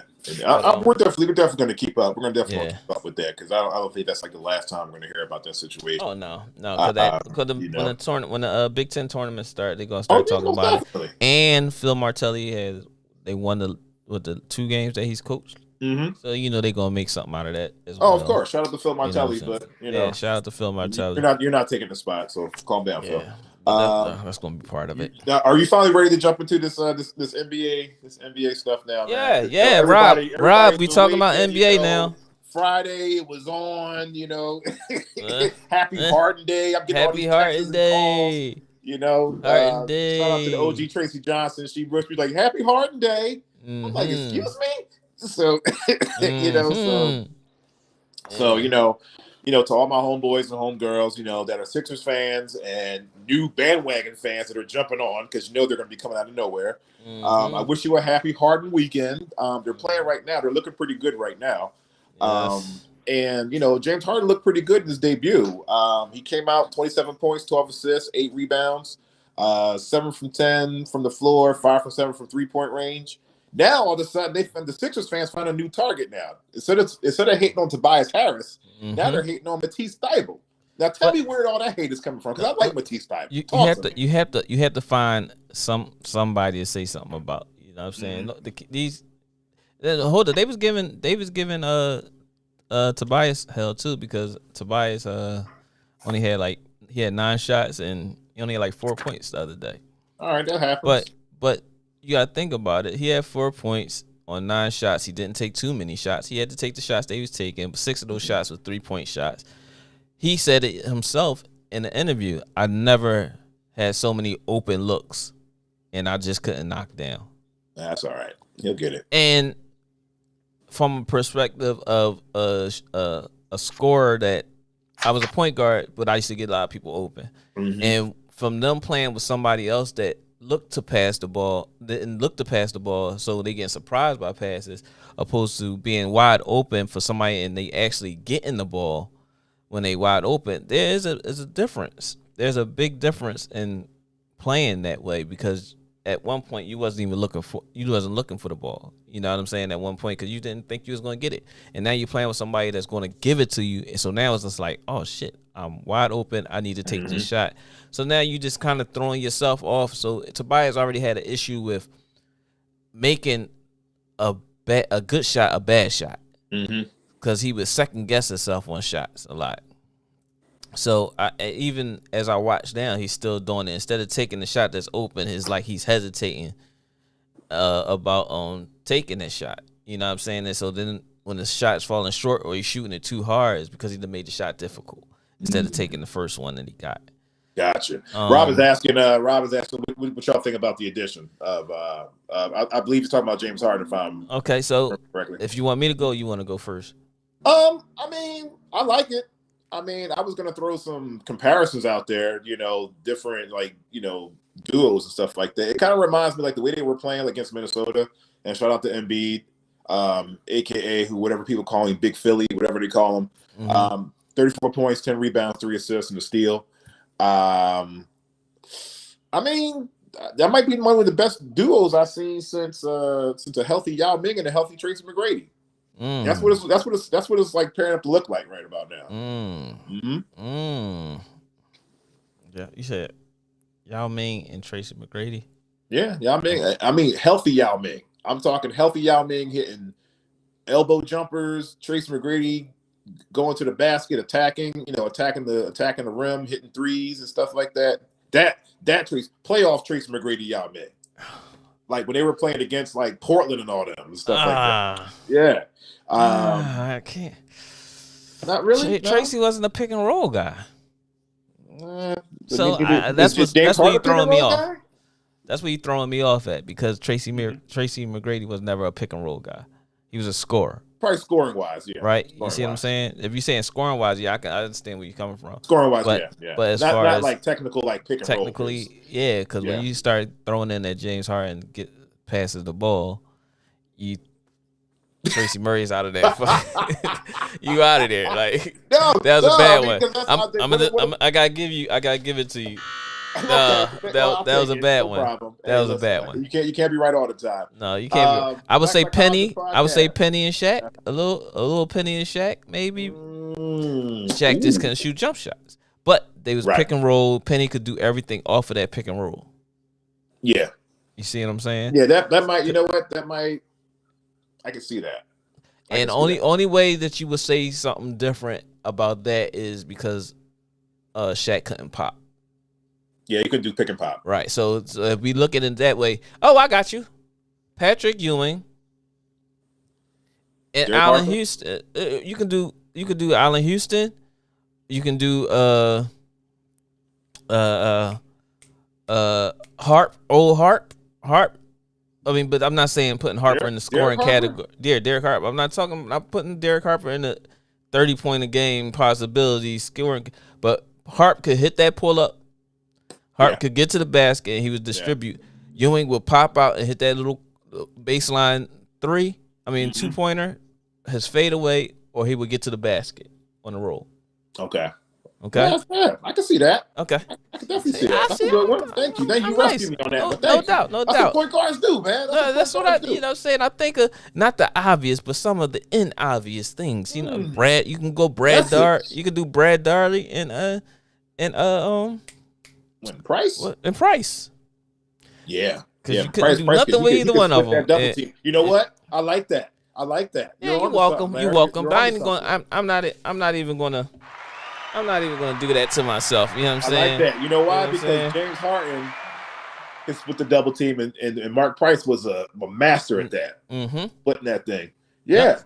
Oh, shout out to the Black Psychologist Podcast. He has a question. My question is, if Ben starts playing well in Brooklyn and develops a jump shot, more aggressive in the clutch, etc., is that an indictment? Oh, wow.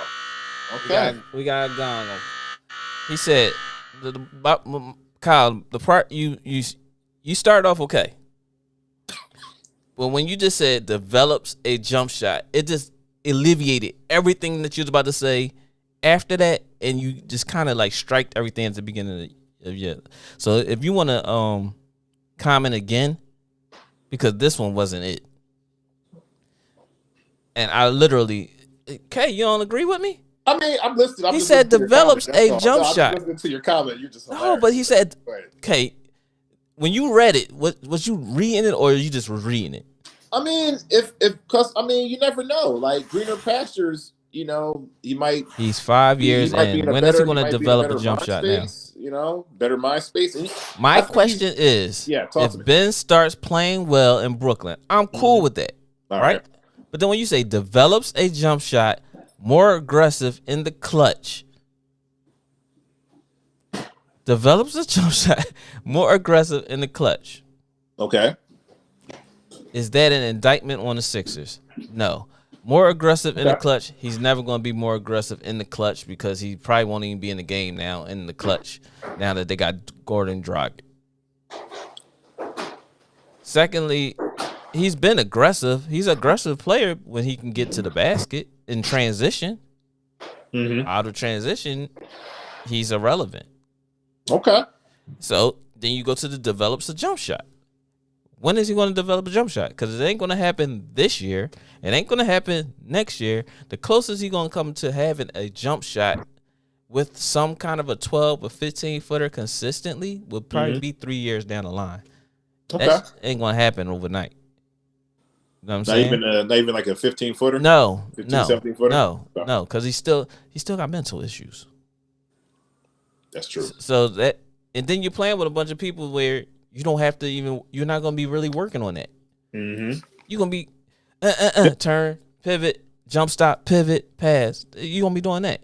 Yeah. So that jump shot part is irrelevant. So let's go back to it. Hold up. We got some more. Hold on.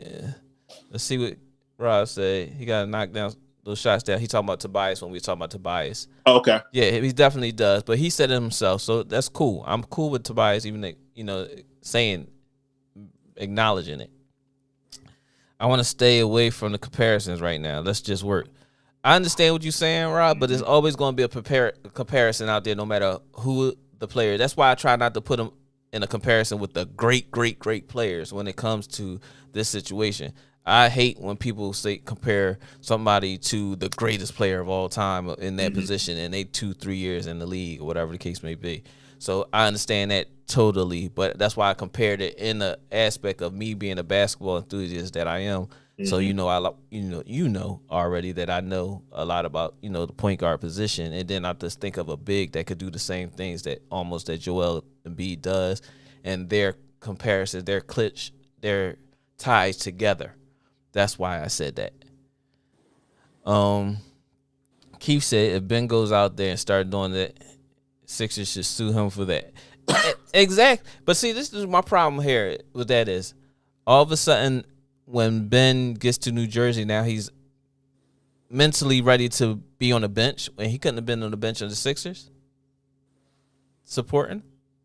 Sometimes you go to a job and you don't like the climate. You don't like the climate or the concept. But you created this climate. But at the same token, if your mental stability is not there, as soon as you get traded, all of a sudden now you could be in that same environment because it's still basketball. Yeah, but it's not the city. It's a Philly, but different coach. Okay, different coach, different players. Right. So sometimes, but it's not the different players because you got personnel. It could be the personnel that's on. You got traded with two of the players that you quote unquote didn't feel as though you wanted to be around. Well, I mean, my thing is how do Drummond and Steph look at you? Because Steph calling Doc like, "Yo, Pop, ain't nothing wrong with this ball. Ain't nothing wrong with him at all." Steph giving them that insight. He just didn't want to play for you. Yeah, he just ain't want to play for you. He was scared. I think what it was, man. I think it was just like maybe it was just like playing in Philadelphia, the harsh criticism that he's receiving and stuff like that. Some people can't deal with that. But it's bad. Like I said, when we talked about it a few weeks ago, the problem is that he's been doing the same thing for 4 or 5 years, right? Everybody supported him up until what they said. The two things that they said, Doc and Embiid said those two things, and out of all that time, with the city and the coaches and players were supporting you, you pick those two things to use as the reason why you don't want to play for the Philadelphia no more. Well, I mean, there's other stuff too that happened, but that's one of the glaring things. I still think that I think he'll do better in my fault if he starts taking jump shots because he can't shoot. So Kyle, I see. This is what I'm saying. Like when you understand what I was saying, you understood what I was trying to say. So I appreciate you even correcting yourself on that because you understood what I was trying to say. I wasn't trying to bash what you said. I was just trying to bash the fact of what you said. You said like, you know. Oh yeah. We're a basketball community here. You know what I'm saying? This is what we do, man. This is why it's a great forum for this, man, because you just get out here and you just get out here and you say what's on your mind and stuff like that. You know? Yeah, you know what I'm saying? I love it. Speaking of which, you already went to I'm with you. I'm with you on that, yo. I mean, we'll see. I guess we'll see March 10th, right? March 10th. That's when he comes back to Philly. They said is he suiting up? Oh, we ain't mentioned the Danny Green part. Oh, what'd he say? You ain't mentioned what Danny Green said about him possibly not even shoot. He'd be surprised if he suit up to play that game. He'd be surprised if they shake hands. All that's like, you know what it is? I mean, it's just building up drama. That's all that is. That's just drama. Yeah. Kyle say since you didn't like back. My first question, how about this? Is Harden the best all-around guard in the Sixers history? Most fans would say yes. Let me go through my data right now because I gotta be like RoboCop in just a second right now. Johnny Dawkins. Okay. Come on, Kyle. Holla at me, boy. Come on, man. Don't disrespect me, Kyle. I was going to say Dana Barrows, but go ahead. No, Dana Barrows ain't played defense. You said all around. Was he an all-star, though? He's an all-star 1 year. Yeah. Okay. So was Drew Holiday before they traded him. JD was nice, though. I like Johnny Dawkins. JD with the lefty. Yeah. Disrespect me again, Kyle. You're going to be blocked. Well, what about, weren't they a combo, though? It was Johnny Dawkins and Hershey Hawkins? The Hawkins and Dawkins combo? Mm-hmm. And then you didn't Jeff Malone play with them, too, for a hot second? Hot second, but then a hot second, like a cup of coffee, a hot second. Yeah, Jaminski. Then they had, what's the boy with the Gumby that died, that passed away? Ooh. Keith would know. What's your boy? Amar Gilliam. Oh, Armin Gilliam? Armin Gilliam. Oh, UNLV, stand up. You know what I'm saying? Yeah. Oh, you know who my guy is that was played for the Sixers back in the day that nobody gives us his props to? Ron Anderson, yo. Oh, the great Ron Anderson. Light skin boy. No. Like, was it light skin or something? Dark skin. Right? You sure? Yeah. Ron Anderson. Sixers. I know. Not Ron Anderson that played for Cleveland and that's what I'm thinking about. Yeah, you think about him. No. I'm thinking about that Ron Anderson. Okay. My bad. That was like mid-90s. Yeah. Right? Yes, 94 or something like that. Yep. Because he was coming off the bench giving up 30, getting 30, 25, 26. So he was getting major buckets, and he don't get no props. Well, yeah. No props. Unfortunately. Let me see what else. Oh, you know what? Also, I doubt it. He's not going to play. Yeah, I don't think so either. Yeah, I don't think so either. But you know what? They will meet. I think they will meet again when they come to Brooklyn now. I think they go to Brooklyn one last time. No. I mean, yeah, they come to Philly. No, I don't think they don't. This is the last time they play them. Yeah, the Sixers go to Brooklyn like at the end of the year? Something like that. No, I'm not sure. I thought this was their last game against them this year. I'm going to check that. Yeah, I'm going to check that. We got to check it right now, matter of fact. Go ahead, shoot your shot. Yeah, as I'm going, also, I've been watching the Bulls for like the past couple of weeks, just watching and stuff like that. My question to you, Larry, like, are they really a legitimate scare out there in the East? Can they really do some damage out there once playoff time comes? I mean, because by the way they're playing, do you think they're able to take down any of those top teams in the East? Like maybe if they meet it with the Sixers, you think they can beat them like in a 7-game series? Because DeMar DeRozan's averaging like 28, Zach LaVine's 25.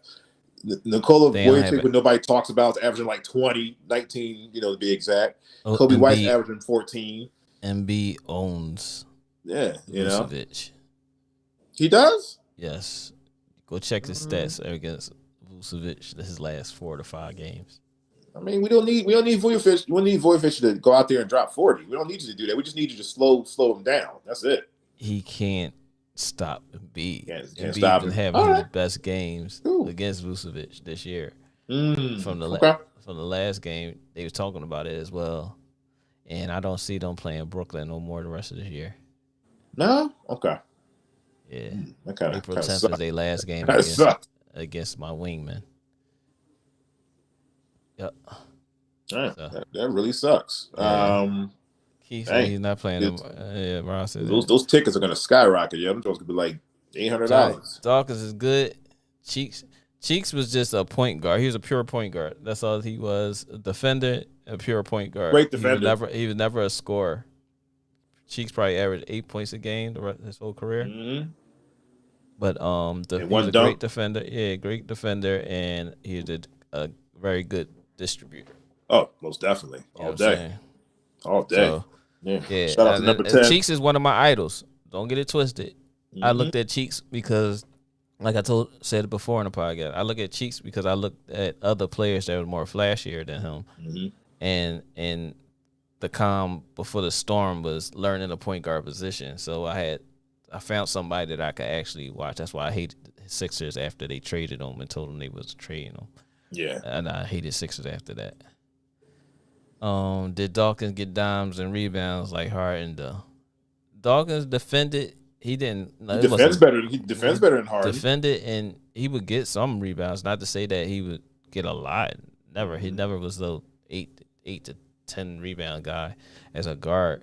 Yeah. Well, they had Barkley down there eating up all the rebounds. He had Barkley. He had Jaminski at the time. He had the G-Man. Yeah. He had who else? Stacey Williams.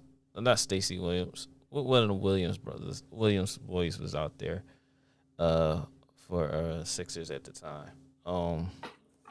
But he had a bunch of bigs. And that back then, the bigs was you didn't find a rebounding point guard now unless you was Magic. Yeah. So it's kind of irrelevant to even think about a rebounding point guard. In the midst of that. I mean, he'll get a long rebound maybe. Yeah, that's about it. Chiefs didn't score as much. Exactly. That's what I was saying, right? Yeah. Embiid owns everybody. He got real estate. I guess he gonna go back to having real estate in Drummond's head. Mm-hmm. Yeah. I guess that's what's gonna start happening again. Well, does he own Jokic? Jokic, I think they like almost like a wash. Okay. Some days, the last few games, Embiid has gotten over on him. Yeah, because it's like, you know what it is? I think Nikola Jokic, the Joker shoots a little bit more, like from the outside. Mm-hmm. He can kind of get to the basket with his slow moves and stuff like that. But yeah, but he's not gonna back him down. No, he's not gonna back him down. No, he's not gonna get all that. He's gonna be real he's crafty. He's not the big physical. Right, he's gonna be more crafty with Mm-hmm. Embiid. That's what gives Embiid a little trouble. Somebody that's just as crafty as he is. Nice. Gotcha. I got you. So, speaking of, because all this talk is on Embiid. I'm sure everybody's loving this right now. I could really care less about the Sixers. Because now everybody, because you're gonna get it now. You're gonna get violation. Listen, because I need a sub. I need a new co-host for the rest of the last few minutes that we're gonna be doing. I do like the Sixers. Don't get me wrong. But what it is now, everybody's like, I told you about Harden. Harden's that work right there. I told you. I'm like, all right, I get it. This is his first couple games. Just okay, And shout out to the OG Tracy Johnson. We were talking on a Friday night, and she was talking about that. She was like, "Yeah, well, you remember what happened when another player from Houston came over and played for the Sixers? You remember what happened then, right?" I was like, "What happened? Remember 1983?" I was like, "Oh, okay. You guys went to the championship." All right. He went the Moses route. Yeah, he went they traded the MVP of the league the prior year to Philadelphia. So like. I don't know my bad, Trace. I didn't mean to bust your bubble, but he was the MVP the year prior too. I don't know who pushed the button on that trade, but whatever. So okay. Speaking of which, the Bulls are scary, Rob. Yeah, sure. they're definitely scary. They're definitely scary, and you're the that's Lamont. What up, my G? What up, Mike? Oh man, and CP3, he's out. He's out with For 8 weeks with the thumb fracture and everything like that.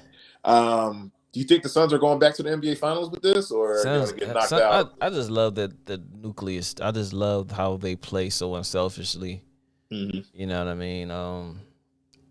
I can't grant it because that Chris Paul effect is a big difference, man. Mm-hmm. So hopefully he gets healed well enough to play when it comes to playoffs, because that's gonna a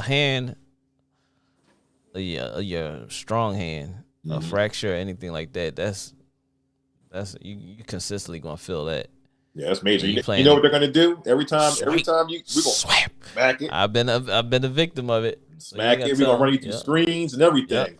Like everything. Make you put him in that other hand too. So I'm not sure. Did you get a chance to watch the All-Star, like the 75th anniversary? Yes, I did. Did you catch Ray Allen and KG? Yeah, KG just had to look on his face. I caught it, but I think it was people looking more into it than expected, because same thing they did the same thing they said about KG and Ray Allen. They said about Isaiah and not saying nothing to Jordan when they was in line. When he started talking to Magic was right in front of Jordan. Then after Isaiah left, his Magic started kicking, giggling with Jordan.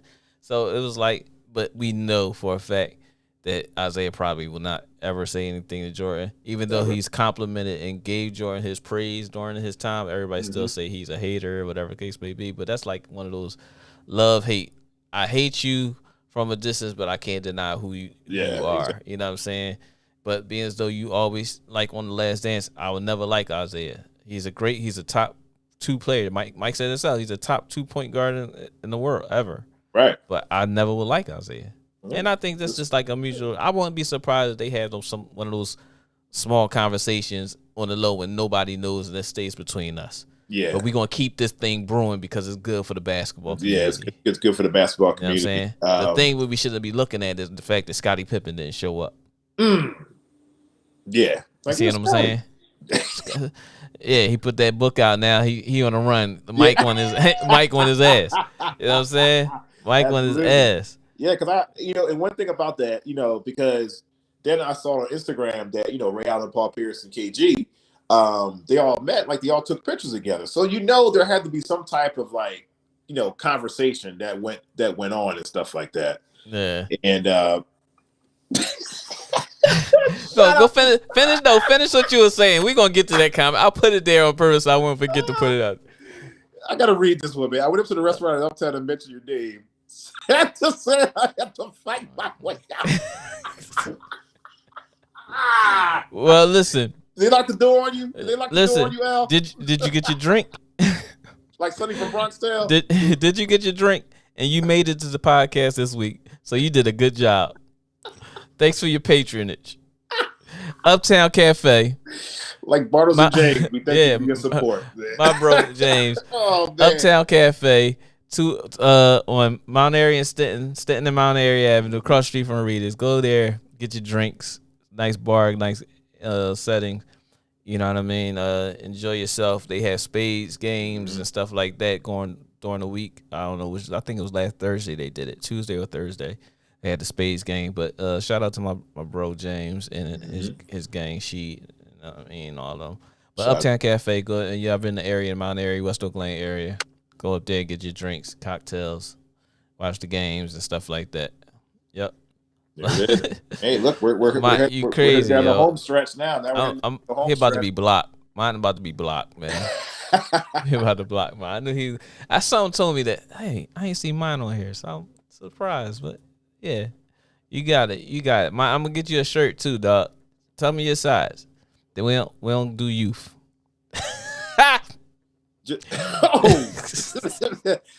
Shout out to Kyle, Black Psychologist Podcast. He's also made another statement. People made too much of it. Ray, KG, and Paul actually took a picture together. Yeah, exactly. Yep. You know what? I agree with you, Kyle, because there had to be like some type of conversation. I'm sure like KG and Ray just like hashed it out. You know, the South Carolina kids, you know, you hash it out like, listen, you know, this, whatever.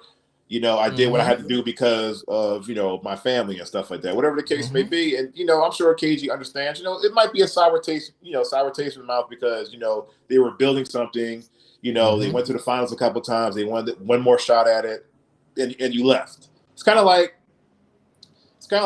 we're all playing on the same pickup squad and we're rolling. We're just dominating the whole playground. And then I just leave. Yep. And then I go play at another playground.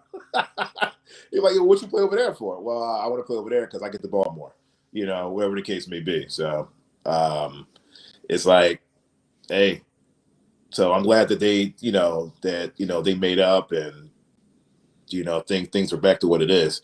You know, I gotta go. I'll run and answer my door real fast. Go ahead. You can finish hosting. Yeah. Thing. I'll be right back. Also, too, another quick hitter. I didn't know what's going on with Zion Williamson, man. Like, you know, according to some sources, he's a little reluctant to, you know, work out and get back into shape.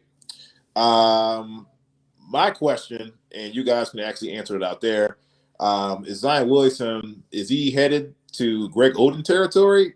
You know, my thoughts is, I think, to be honest with you, I think that Zion needs to get out of there. I think, no disrespect to the Pelicans because they're a legitimate NBA squad, and I think they need to move to another place where I think they're going to be embraced more, such as like maybe like a Seattle. Maybe they need to bring, you know, Seattle back, Seattle basketball back. That would be a good place because I don't think that.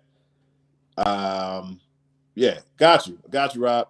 I don't think that the New Orleans is the right, is like the right spot like for a basketball team anymore. And I'm not throwing any type of like shade at the, Pelicans organization. It's just, I don't think that's a good place. It's a small market. Most of these players that came through the New Orleans, franchise, they left. Chris Paul, he came through, he left. Anthony Davis, he came through, he left. Zion might be the next one, man. Yeah, I mean, I think the way he's handling it is pretty bad in the aspect of for those of us from the outside looking in. You know what I mean? Yeah. He can be doing a whole lot better, especially being visible. When you're trying to be what do you want to say, invisible. Yeah. But still have demands and such, but you're not doing your part. Right. And it's unfortunate if these injuries are as bad as they say they are, that this is happening. But, at the same token, you got to be held accountable for your own actions as well. Oh, yeah. You know what I'm saying? Most definitely. For it to come out that C.J. McCollum didn't talk to him all this time that C.J.'s been there. And then finally, after J.J. Redick said what he said about how Zion's attitude, his demeanor towards the team, and then all of a sudden CJ get a call from Zion. You know what I mean? So it comes out eventually. Yeah. You know what I'm saying? So yeah, it's unfortunate. I don't know why he want to play in New York. Besides, his guy is there. They're trying to bring back the Duke boys.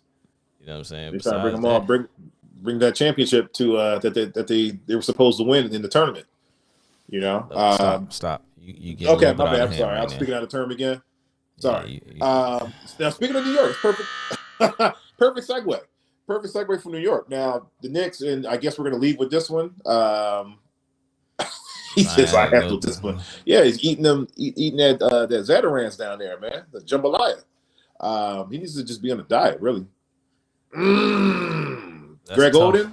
That's you tough. Put him out there, okay.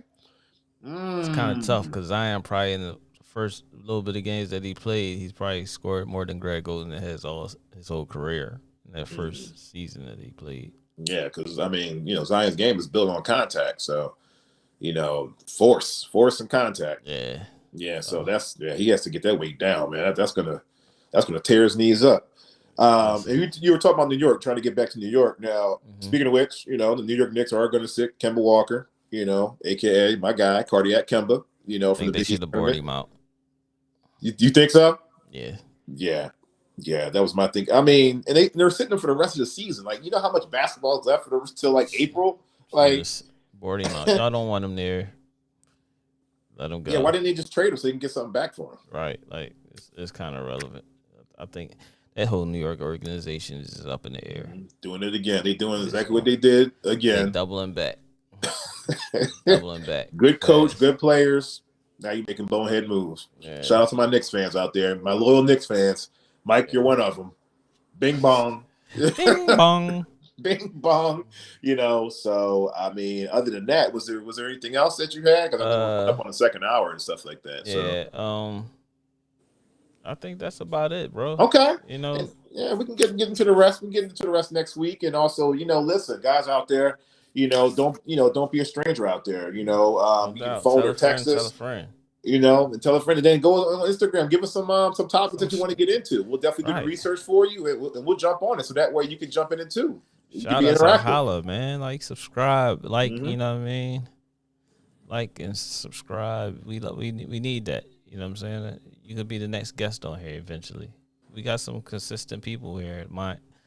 That's right. We already had our first guest today. So. You know what I'm saying? We appreciate that. We just trying to grow. So we grow, you grow. That's right. You know what I'm saying? That's all. But yeah, it was a great show today. Great guest appearance today. But again, shout out to Imhotep Charter, boys and girls basketball teams for winning the championship. For the second year in a row. Coach Dave Hargrove, one of my good friends. Very, very, very close brothers. What this boy say now? See, this is why I can't with this ball. We're about to be blocked.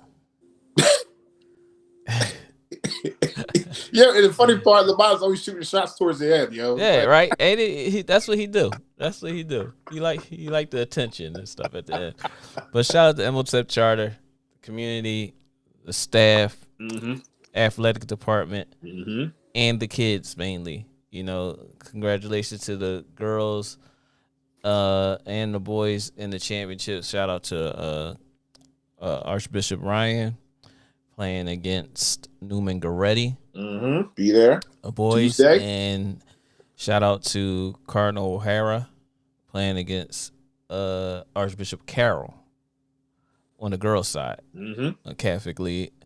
Shout out to all the kids that made first team, second team, third team, the honorable mention. Yes. Shout out to Coach Bach for winning Coach of the Year in the Catholic League. It's big.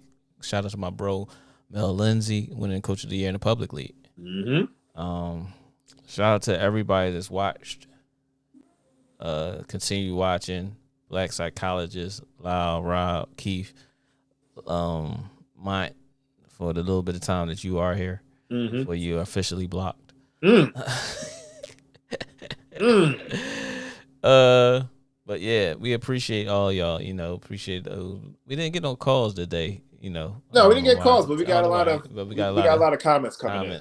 We got a lot of comments coming in. So you know what that means? They're out there paying attention to watching. So listen, when they go live, when we post it on Facebook, if you on Facebook, if you see it on Facebook, whatever the case may be, however you get that we are live, why don't you do us a favor and share the post, because the more people that comment and call in, the more attention we'll get. And the more fun we can have with these conversations by implying all of you.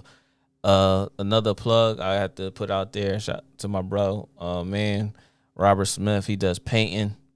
You can get him a call. I'm gonna put it up there. He said, "Plug me, please." You ain't got to ask me twice, bro. All I needed was the number. Rob. All I needed was the number, dog. You ain't had to say nothing else about that. He does home painting, commercial print painting.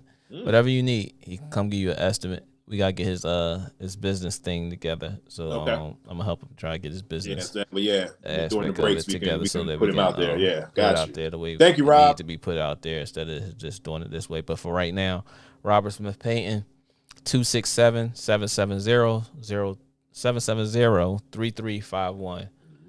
That's 267-770-3351 if you need any painting done. He's in the Philadelphia area. If he may be able to go Delaware County, whatever the case may be, wherever to work at, that's probably where he'll be. I can guarantee that. So give him a shout out if y'all need anything painted. Estimate. And shout out to my brother, my cousin Woods, and family contractors. They're also in Philly. I'm gonna get the information to show everything on here as well for the little sponsor stuff. So, but yeah, we growing, and as we grow, you grow. Next, you can be next to guest on here in the basement with Next Step in KC. So we appreciate y'all listening today. K, you got any shout outs? No, man, just shout out to to the boys and girls. Great weekend of basketball. More great basketball coming up this week at the Palestra. If you guys can get down there, get down to the the cathedral of college basketball. Just get that feel. That energy down there. It'll definitely make your week if you're a true basketball fan. Shout out to the boys and girls participating in that. Everybody, especially MOTEP boys and girls. Just shout out to everybody who's listening. Shout out to the Black Psychologist Podcast, my brother, dad, Sam I Am, Trent, and everybody. OG Tracy Johnson. Yeah, I mean, the usual listeners. Shout out to my guys at the Run on Sunday. We went I went 4-2 today. Shout out.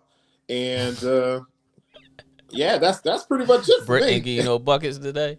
I had a I don't want to toot my own horn, but I did get in my triple threat position. What Next. All right, so anyway, okay. we gonna it's good to have the soundboard on my side, right? We gotta hook you a joke. Okay, we gonna get your stuff together so it can be something crazy. So that was a good one too. That was perfect. That was right on that was real too. perfect, wasn't it?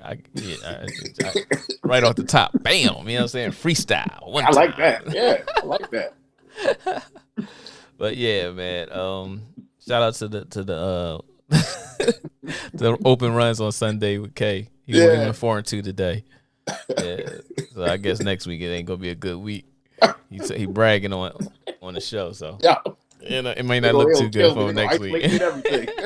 It's personal now. You done made it personal. Oh man, but listen, man, it was definitely another pleasure. Definitely great to have Coach on here. Yes, just Coach Hargrove. That's my and, bro, man. Once again, man, thank you, Larry, for having me on once again, good brother. You ain't gotta thank me, bro. We here together. I know, man. It's not a me thing. It's a we thing. It's a privilege and an honor, man. It's not a me thing. It's a we thing, bro. So. I get it. That's how it is. But thank you. Thank y'all for watching. Until next time, y'all in the basement with Next Step in K. Peace.